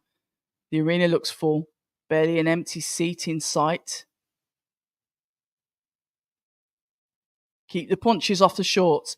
Oh, best ref for this. This is a good ref, this one is. Yeah, come on, guys. Oh, here we go, guys. It's about to happen. It's about to happen. Oh, my days. 189 of you in here. Gosh. Seconds out. Round one. Oh, my God, I'm nervous. Here we go. Both gentlemen take the center of the ring. Fabio holds out that jab hand as Fraser tries to land that jab first. Fabio's just doubling up on the jab. Fraser gets a nice stiff jab to the head of Fabio, both of them circling around to the left. Once again, Fraser lands that jab. They're both keeping that chin close to their head. Fraser steps in. Men end up in the clinch. Ref separates and says, carry on. High guard from Fraser. The reset. This is when you've just worked out that position and now you've got to try and find it again. Beautiful stiff jab coming in from Fraser there. Overhand right already trying to come in from Fabio. Fabio presses to try and jab to the body of Fraser. Lands a jab on the head as Fraser returns. Goes inside. Tries to land the hook but doesn't follow through with the shot. Ref separates the two. Double jab coming in from Fraser. Backhand coming in from Fraser. 1-2 coming in from Fraser. 1-2 body shot coming in from Fraser. Overhand coming in from Fabio. Ref separates the two boys. Very competent looking from Fraser to start off with.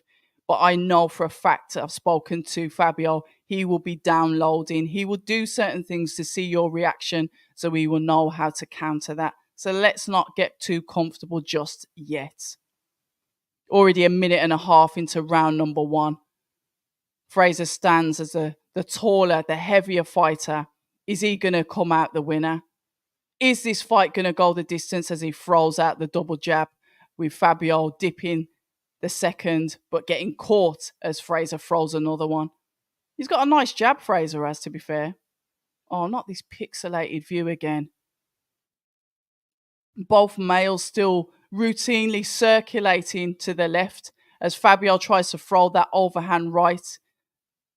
Some shots coming in on the inside. The ref will end up breaking these two. We've got 47 seconds left in round number one. Some nice, good composed work coming in from Fraser as Fabio throws out a jab that just gets the Fraser on the, what is it? the left cheek. Jab coming out from Fabio. Beautiful jab from Fraser. Stiff jab straight down the pipe of Fabio. We know that Fabio's had his nose bust before. Is this part of the tactic from Fraser? Competent looking here. Overhand right coming in from Fabio as he pushes Fraser Clarke back, coming in with a jab to the body. Fraser tucks up and pours out a jab of his own. Overhand right once again coming in, but Fraser saw it coming. Uppercut comes in from Fraser as he tips the head of Fabio Wardley down. Round 1 down. Guys, how's it looking? Zach, that was hilarious. But he's coming, he's going against, well, we think he's going to be going against Deontay Wilder. Hopefully, I'll be attending the 5v5. Lovely jab from Fraser. Oh, don't do this. So, yeah, hopefully we'll find out who's there. Oh, the Lion, good evening. Don't forget to hit the like. Oh, I love this. I ain't got to say anything. 50-50 fight, if ever I've seen one. First round to Clarke from, I'll name this account later. Yes, AP. Josie Parker did a good job on Zilly Zhang. Clarke's jab is impressive. Amateurs, though, that's what they do, ain't it? 1-0 to Ben Shalom. Right, keep these scores coming in. Right, Fraser's a better jab. Right, I take off the hat. Right, here we go. Fraser Clarke takes the center of the ring as Fabio leans forward as he pours out, trying to land the jab of his own. As he comes in, goes in with the overhand. He's starting to act quickly here, which would suggest that he sees some kind of threat from Fraser. He doesn't want this to go all night as Fraser tucks up. Fabio unloads the shots on Fraser, but he's tucking up. He's resetting. Just get in with the jab. Use the jab, Fraser.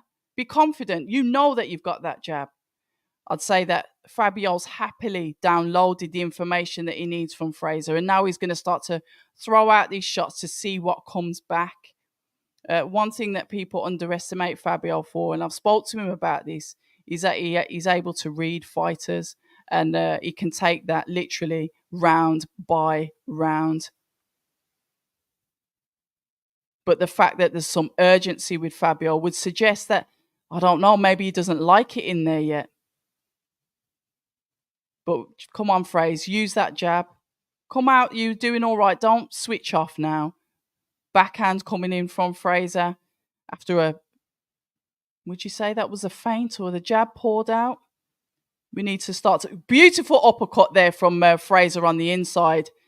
Body shot coming in. Fabio comes in with the wild looping hooks that catches Fraser, but he doesn't seem phased. 1-2 uppercuts, 2 uppercuts coming in from Fraser as he resets, gets that guard back up. Fabio comes out with his own jab. Jab comes back from Fraser. Fraser, do it for them, putting you in the opposite hotel. Do it for them, treating you like you're on the B side. Dig deep, guy, dig deep. Double jab coming out, a hook round the side. Was that a breath coming in there from Fabio? Or was it a bit of a mockery that it didn't hurt? Uppercuts. We've seen some combinations coming in from Fraser here. You can hear the excitement in the crowd. Fabio comes back and pushes forward with the jab and the overhand right, forcing Fraser to move back as he throws his own backhand, circling now to the right. Good work, though. 1-2. Beautiful shot from Fraser there as Fabio comes back in with his own, throwing wild shots. Fraser, this is where you need to use your amateur pedigree for that brain. Don't let him, well, you know what? He's going to unload. Let him wear himself out. Just jab him. Let him miss. Let him miss.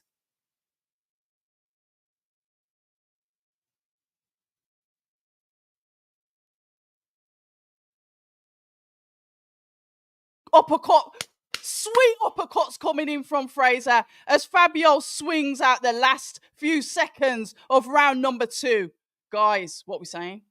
What we saying? Let me look in the chat. Right. It wasn't a great fight, but a win's a win. And my guy put... Oh, right, yeah. Right, Fabio taking too many shots this early. Oh my God. I'm gonna have to. What I'm gonna have to do? No. What do we do? Just for a bit. We're gonna have to. You're gonna have to go in timeout for a bit because you're distracting the chat. We're unboxing. Who cares about my hat? Fabio looks extremely poor. What round is it? We're going into round number 3 now. Fraser. Surprise Dodo Bird. It's an insane username. Fraser better not gas out. Trust me, AP. Oh, he's done his nose. He spit his nose again. Come on, guys. Come on. Right. Double jab coming out from Fabio. Fraser composed. Lovely guard.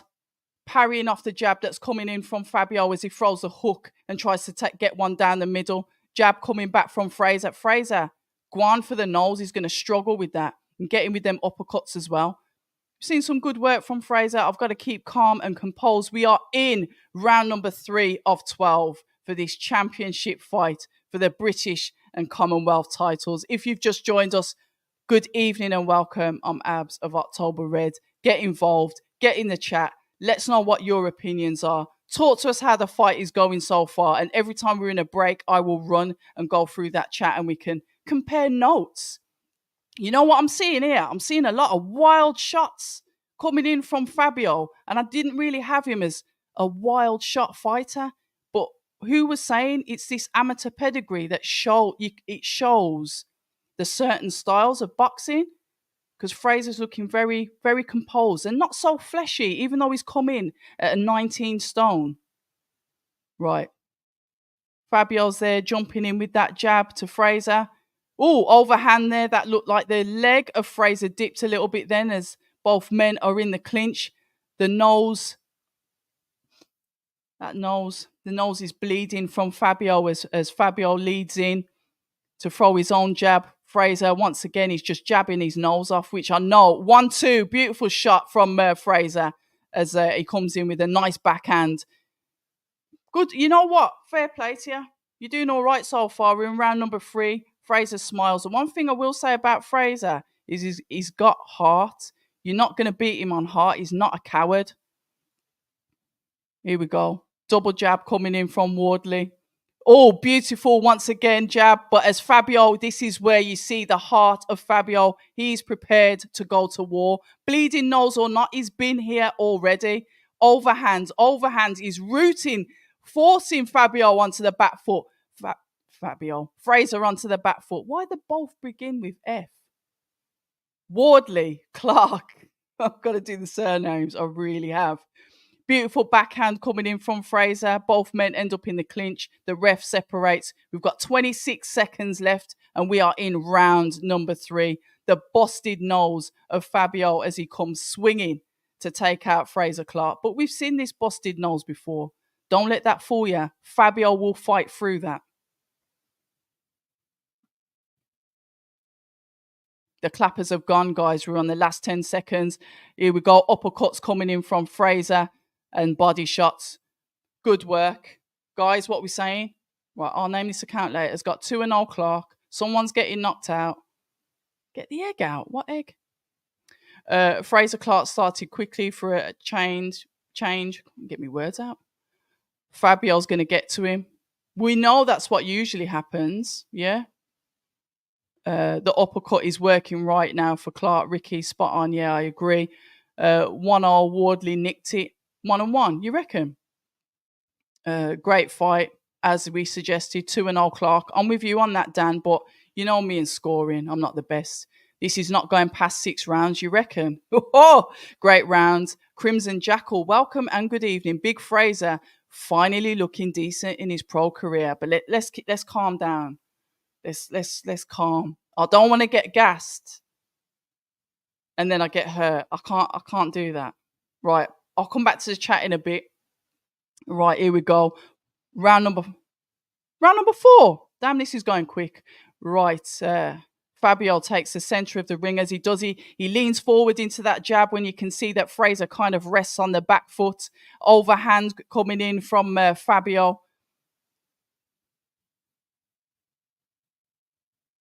Here we go. Fraser's comfortable with his range.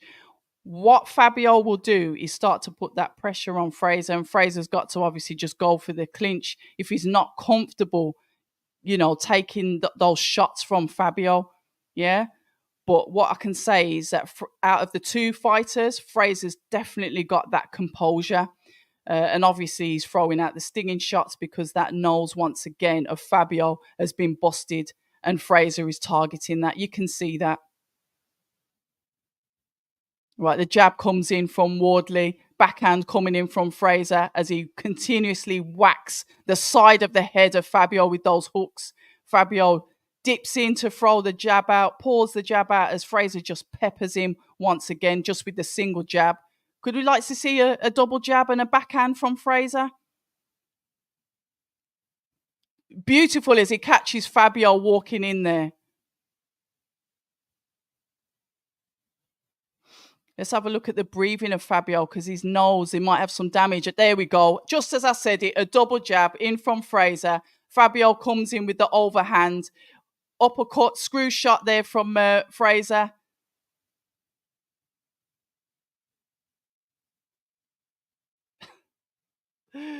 Oh, this is gonna get nasty. We've got some clinching going there from Fabio. Howard Foster. Not Howard Foster. What's his name, the ref? He don't mess around, he don't. Right. See, as Fabio runs in, Fraser just gets in with the jab as he runs in. The jab, 1-2. Here we go. Fabio letting those shots go. Double jabbing and hitting Fraser Clarke to the body. Fraser catches him with another uppercut as he comes in. Timing.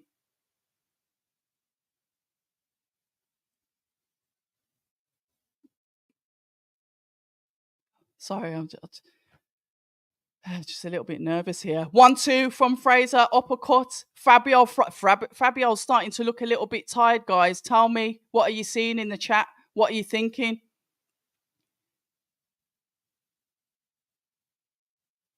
Let me know what you're thinking in the chat, guys. Both guys have just been separated in the clinch as the 10-second. Beautiful hooks coming in from Fraser as he goes. Oh, mate. Guys, talk to me. Right, hold on. It's not going past 6 rounds. Fabio's too small for him. Fabio looks dead on his feet. Fraser's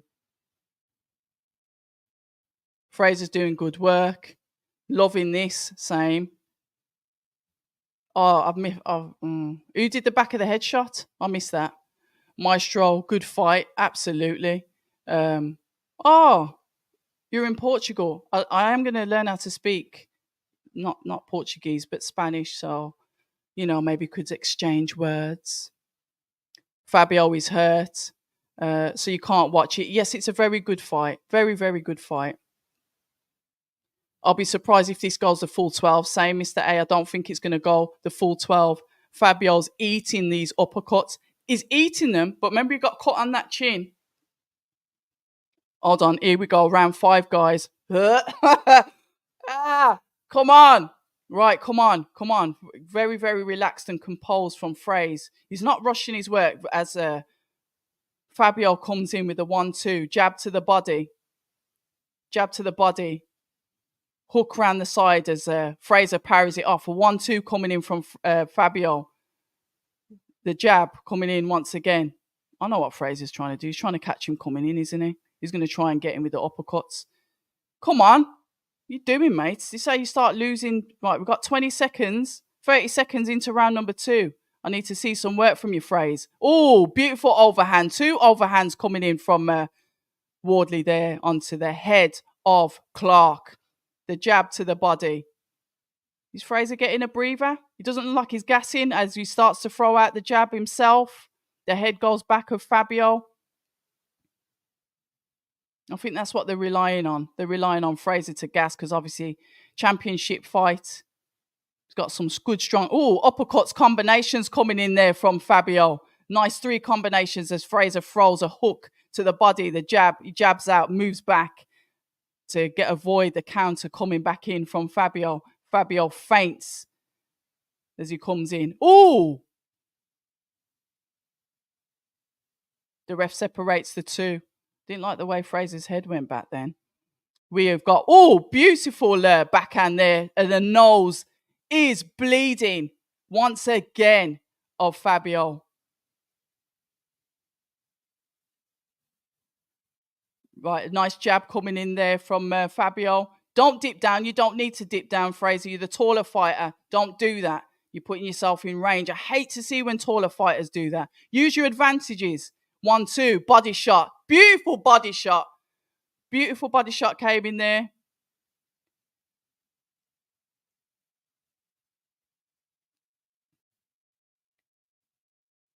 Some nice combinations coming in from Fraser, even though he did overload on the shots and missed as Fabio just skims out the way. Fabio comes in with his own 1-2.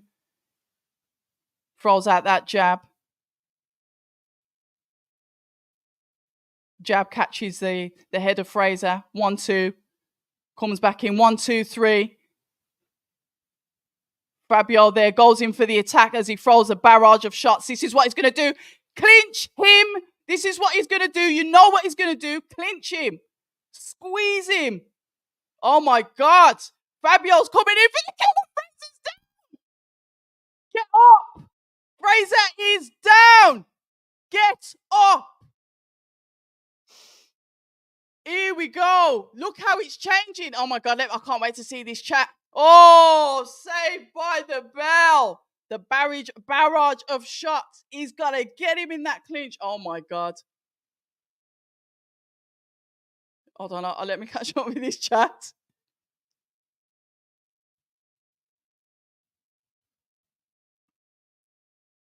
Ooh. Let's have a look. Hold on. There's loads of chat in here. Should be 12 rounds, I think, isn't it?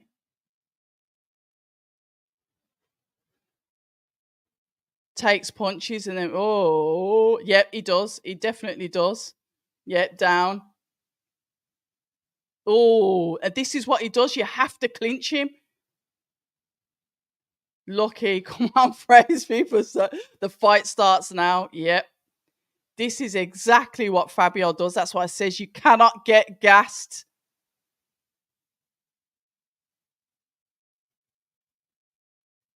Here we go. Oh, right. Listen, Fraser. You know what he's going to do. As soon as he starts to let those shots go, you've got to clinch him. Clinch him. Squeeze his arms. Do what you need to do. Can't believe it. Fraser went down.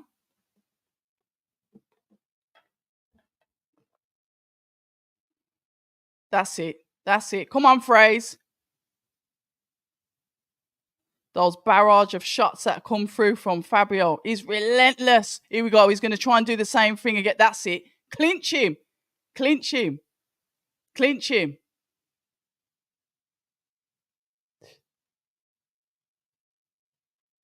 It's just a continuous shot. Here we go. He's going to grow in confidence now. And this is what Fraser's got to get back. He's got to make sure those legs of his are strong enough to weather the rest of these rounds. Is it going to go the full 12? He starts again. He's starting again. He's doubling up. He's tripling up on the jab. Parry that hand and just grab him. Go into the clinch. Fraser's on the back foot. He's tired. His head is all over the place. As Fabio comes in with those shots, he goes to throw the overhand right and misses. Uppercuts coming in. Clinch. Oh, Fraser looks tired. Ooh, overhand right once again from Fabio. Fabio throws out the jab. This is halfway mark, guys. Round 6. We've got 1 minute, 10 seconds left. Round number 6 of 12. I told you this was going to start to get interesting. It was going to start to get messy. Never, ever get comfortable when you think that Fabio is being outboxed. We need to see those uppercuts. Don't start swinging now. Don't lose your timing, your composure. Oi! Fabio comes forward yet again. 1-2. Fraser catches him coming in. 37 seconds left of round number 6. He's saying keep your punches up. What's he saying? Gum shield. Oh, heavyweights, man. Come on, we have got 18 seconds left of round number 6. Far from a boring fight. Here we go. Fabio once again, 1-2. 1-2. Fraser trying to catch him as he's going out. Uppercuts coming in from Fraser. Whoa. Oh. He looked a bit tired. It was just a barrage. It was the barrage of shots that was coming in from Fabio. He's relentless, isn't it? If you keep on getting hit, and then he just went down, didn't he? Looks like, oh my God, what am I doing down here? But he got back up. Hopefully he'll recover this round. Clarke is dead on his feet. Can he last until the end? This isn't going to go the distance. Wardley's nose is done. Oh, this is wow. Round 6. Listen, the fight is flying. Great fight. 4-2 Clarke. 4-2 Clarke. I've got from 2 in the chat. 10-8 round. Better commentary. You're getting good. Listen, I'm nervous. I am nervous. Right, here we go. What? Round number 7. Jesus, this fight's gone quick. Excuse me, blaspheming on the Lord's Day. Even though I'm not religious. Anyway, here we go. Both men throw out the jab.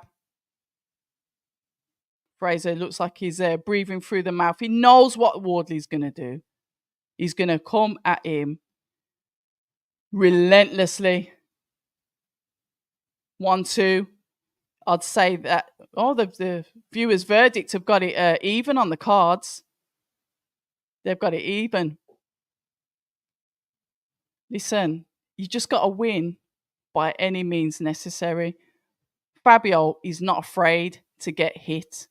He has been walking around with that broken nose since Nathan Gorman.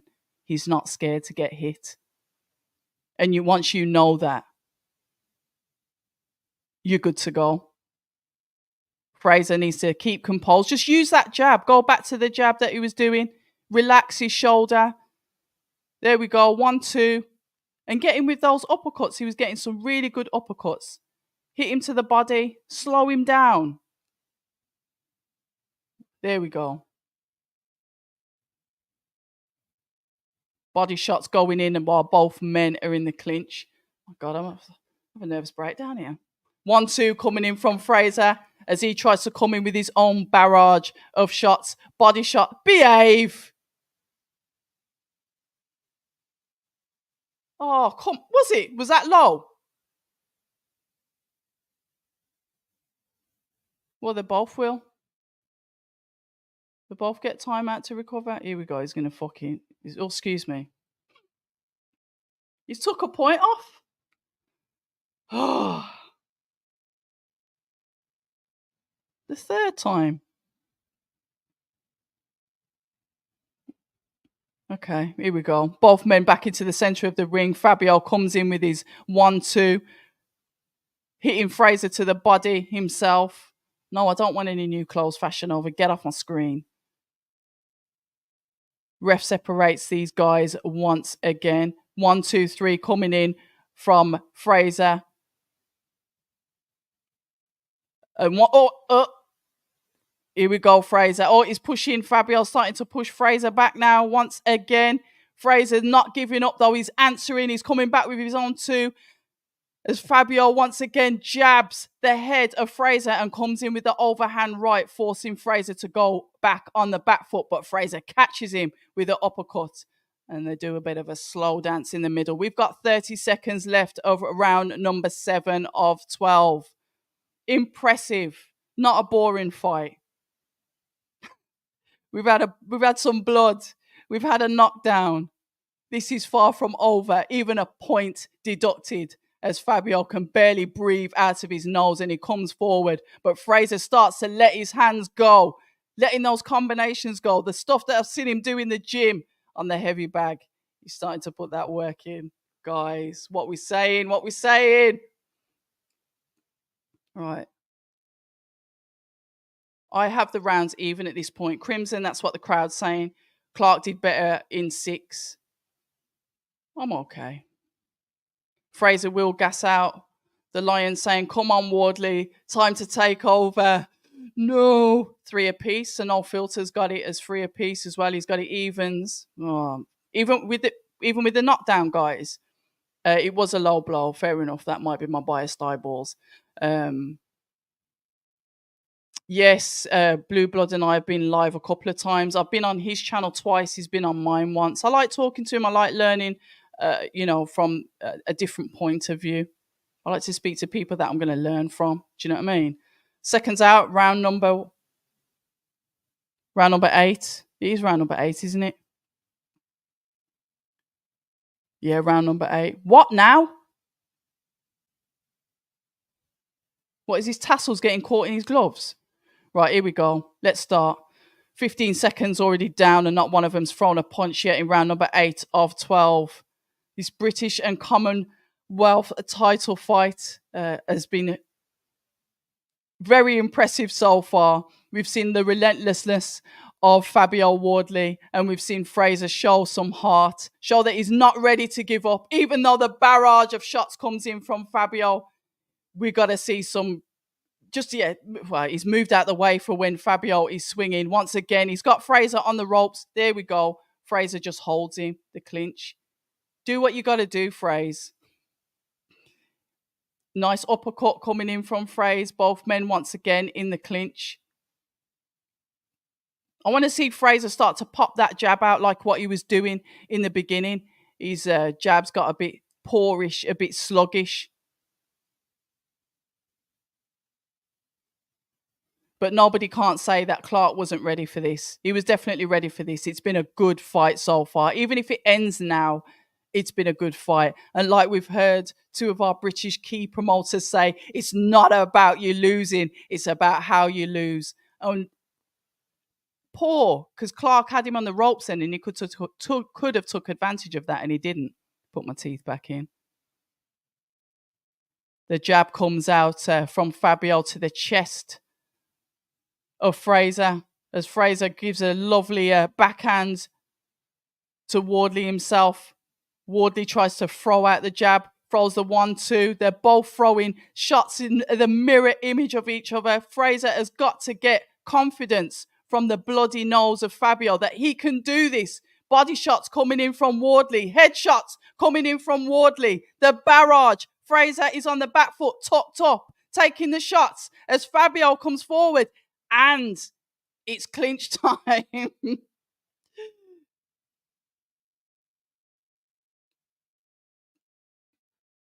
Here we go. Overhand right straight away from Fabio. Fraser comes in with the body shots. The ref separates the 2. The jab comes out from Fraser. Fabio there ready to throw the jab of his own as it touches the chin of Fraser Clarke. Fraser once again leans down on Fabio. What a tough guy. What a tough guy Fabio is. You might have to get some surgery though to sort that nose out, because every time he has a fight, it's the same thing that happens again and again. 1-2.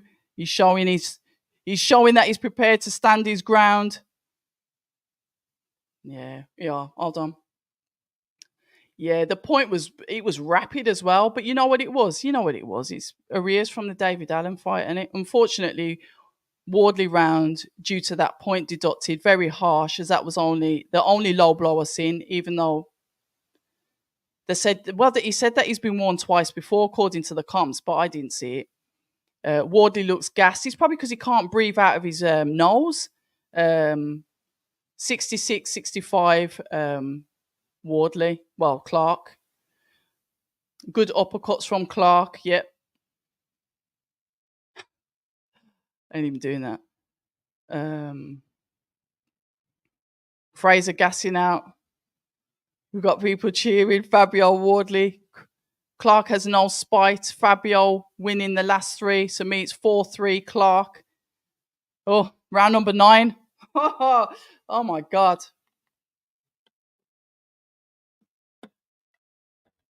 Right, here we go. Here we go. Center of the ring. Fabio starts fast. 1, 2, 3. Lands a 3. Lands the overhand on the chest of Fraser. Fraser tucks up, throws out a jab of his own.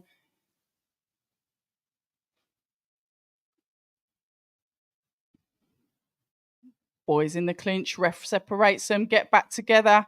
Listen, I'm clinching you all night. I'm clinching you all night. And I'm throwing them body shots when you're in the clinch because I'm winning. Double jab. Nice backhand coming in from Fraser as he pushes Fabio back on the ropes.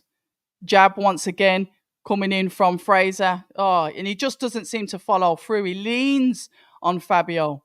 You know, he had him nice and tidy on the ropes there. Work him. Just work him. Jump back. Get in. Work him. I know it's risky because Fabio will come with the shots, but Fabio's not coming with the shots at close range. He'll come with them from distance. You're better off being close to him. Dear God, that nose is absolutely splattered of Fabio. The doctor might need to take a look at that. Damn, that's broken. 1, 2 coming in from Fabio as he shows this heart. He shows what he's about as Fraser goes in with the clinch once again. Fraser tucks up. Fabio throws out the jab. Fraser throws out a couple of backhands. 1, 2 coming in from Fabio. 1, 2 coming in from Fraser. They are in the clinch. The ref. Oh my God, that nose is horrific. We've literally got 1 minute, 15 seconds left in round number 9 as Fraser throws his own 1, 2. I'm glad this fight's happening. It's entertaining. We hear the audience screaming. 1 minute left of round number 9. And then after this, oops, a bit of a slip. It was a slip. 1, 2. Fraser throws the uppercut. Fraser starting to put the pressure on now. 1, 2. It's literally, this is where the heart is going to take both fighters to the end of this fight. Who said Fraser's going to win on points? Are they not going to let the doctor look at that nose? 1, 2, as Fraser goes for the uppercut. I'm seeing that blood. You got to target it. Target it. Jab, jab, jab. Rub it in there. Just 1, 2 coming in from Fabio. That overhand. Now, what are you doing? Fraser went in to hit him and then he just paused. And then they hugged each other. 1, 2 coming in from Fabio as he gets out of that clinch. 10 seconds. Fraser's tired, man. Look how he's walking back to his corner. Literally, the coach has jumped out of there to try and fix that nose. We've got some swelling on the eye of Fabio as well. Oh, that doesn't look nice. Guys, let's get in it. Yeah, one of these is knocked down. A point deduction equals a 10-8. This is what I'm saying. Woo! This is a damn good fight. So you've got it evens. Hell of a fight. You've got Wardley. Oh, you've got it a draw now. Good fight. Living up to the hype. I'm happy. You know what? Yeah, listen to the coach. I'd agree. It is a worry because it is pretty bad. Fabio's starting to feel the pace from no filter boxing. Let's have a look. Guys, I'll get back to the chat in a minute. Sorry if I'm way behind. Oh my God, we've got round number 10 now, haven't we? Is it 10 or 9? Round number 10. Right, Fraser there starting to attack the body, going for the overhand. Straight for the nose again as he opens up. What we got? The audience has got it even as well, just like you guys. Attack the nose, Fraser. You've got some swellings there. Use that jab. Jab and uppercut coming in from Fraser. Fabio throws out his own jab. Tries to throw the overhand. The weakness. Fabio is also tired. We're starting to see some tiredness in Fabio. But he plants his feet. He sits there. He's prepared to go into those deep waters. He wants to take Fraser in there. Both men are tired, but they are still going at it as the ref jumps in between the two. Once again, Fabio throws out the jab. Fraser jumps in with the uppercut. Backhand comes back in from Fraser. 1-2. Fabio rolls, throws the body shots. Tried to push Fraser back. Fraser answers. His legs. I'm looking at Fraser's legs now. There we go. When you feel that tiredness, you go for the clinch. Yeah. They're having a doctor looking at his nose. They're not happy with it. Hold on. Yeah, it's splattered, mate. His nose is splattered.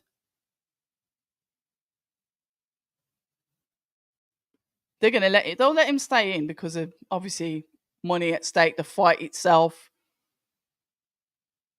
Yeah, we'll see what happens. Yeah, just come on.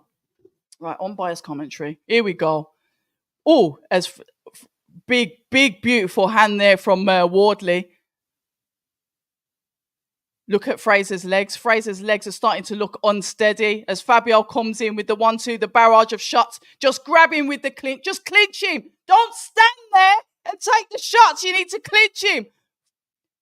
Fabio is really starting to let his hands go. Fraser, once again, is trying to grab him for the clinch as he's hanging over the ropes. Time out. What is it? Gum shield. Mate, do you think he spat that out? Oh, where's my gum shield?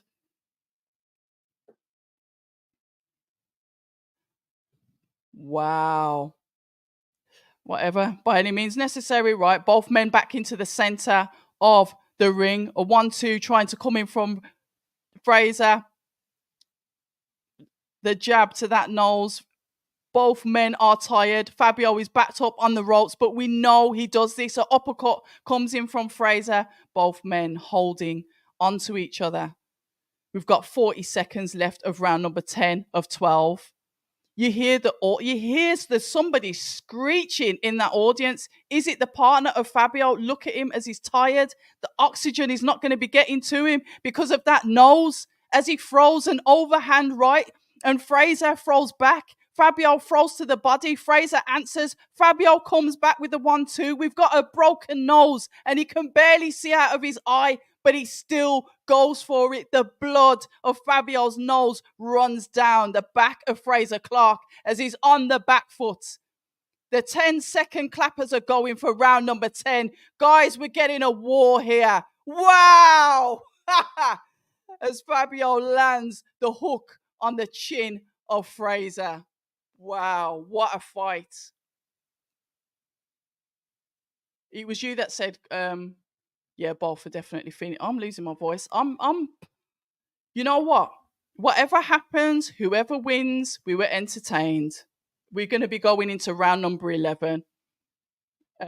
Look, Fraser Clarke, that was a low blow from Fabio. Anyway, 19 stone. 2 warriors, absolutely respect. Definitely. Right, you've got Wardley heading up now. Fraser needs 2 rounds to win. This is close. Clarke's gone up a gear. Fabio is, I don't know. Yeah, it's his nose, isn't it? Here we go. We're going back, guys. I've got to speed through this chat. Right, here we go. Oh my God. Right, here we go. Come on. Fraser takes the center of the ring. The chin of Fabio is high. What's this now? What now? Right, here we go. Reset. The jab coming back in from Fraser. I know the angel will be saying, attack the nose. You see the blood, attack it. Keep on jabbing it. Keep on doing the uppercuts. The hooks to the side of the head. He's tired. You're tired. You've got to win this fight, Fraser. I can almost hear what the corner's saying, and I'm not there because I've heard it plenty of times in sparring. Oh, we backhanded him. I was about to say he must be flipping. Yeah, the ref gave Fabio a warning there for allegedly flicking the backhand at him. 1-2 coming in from Fraser. Fabio stands strong on his feet and throws back his own 1-2 and goes to attack the body of Fraser. realizing that might be the best place to get to him. But Fraser once again throws a shot as Fabio comes in and throws his own shots and forces Fabio back onto the ropes as he clinches and holds him for dear life. The nose of Fabio, the blood coming from Fabio as he throws his own body shots, throws out the jab. He wakes up. He knows what's at stake here. He's not letting anyone take his belts. We've got a minute and a half left, guys. We're in round number 11 of 12 of this entertaining fight. Not a boring moment. And this fight's made up for a lot of the fights on the card tonight, if I'm honest. As in expectation. Do you know what I mean?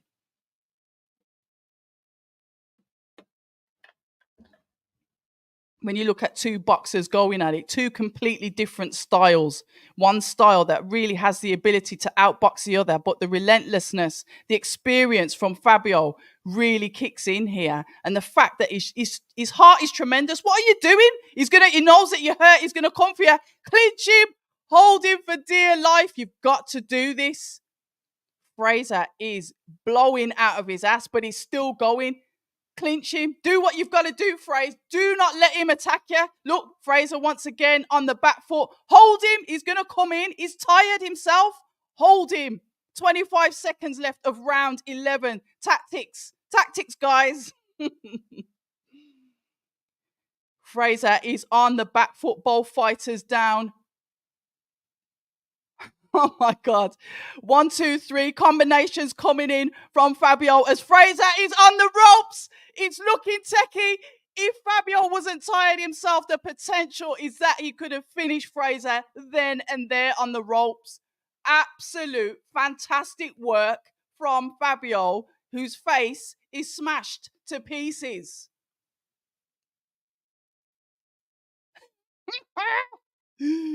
Oh my God. I've got a speed through the chat. Right, 6-5 Fabio. Big swings by Fabio. They're tired. Both men are tired. Don't go backwards, phrase. Listen. Who's Clarke's coach? Because his game plan tonight has been brilliance. His coach is Angel Fernandez, the former trainer of Anthony Joshua, current trainer of Fraser and Richard Riatpour, and Ezra the Cannon Taylor and Kieran Malloy. They are shouting at him now. You know what you've got to do to win this round. Fabio has my ultimate respect. They're both running on heart. Fantastic comments. Let's leave that up. We are going into the final round, guys. Round number 12. Go for gold. Oh, Fabio comes in with those shots. He's literally digging in to find those shots. He knows that if he puts the pressure on Fraser, Fraser could possibly fold. Fraser's got to stick in here and just literally just clinch him. If he cannot take the pressure from those shots, if he cannot box and move and get out of the relentlessness, the way of the relentlessness of Fabio, he's got to clinch him and hit him with the body shots on the inside. Confuse the judges. Don't get knocked down again.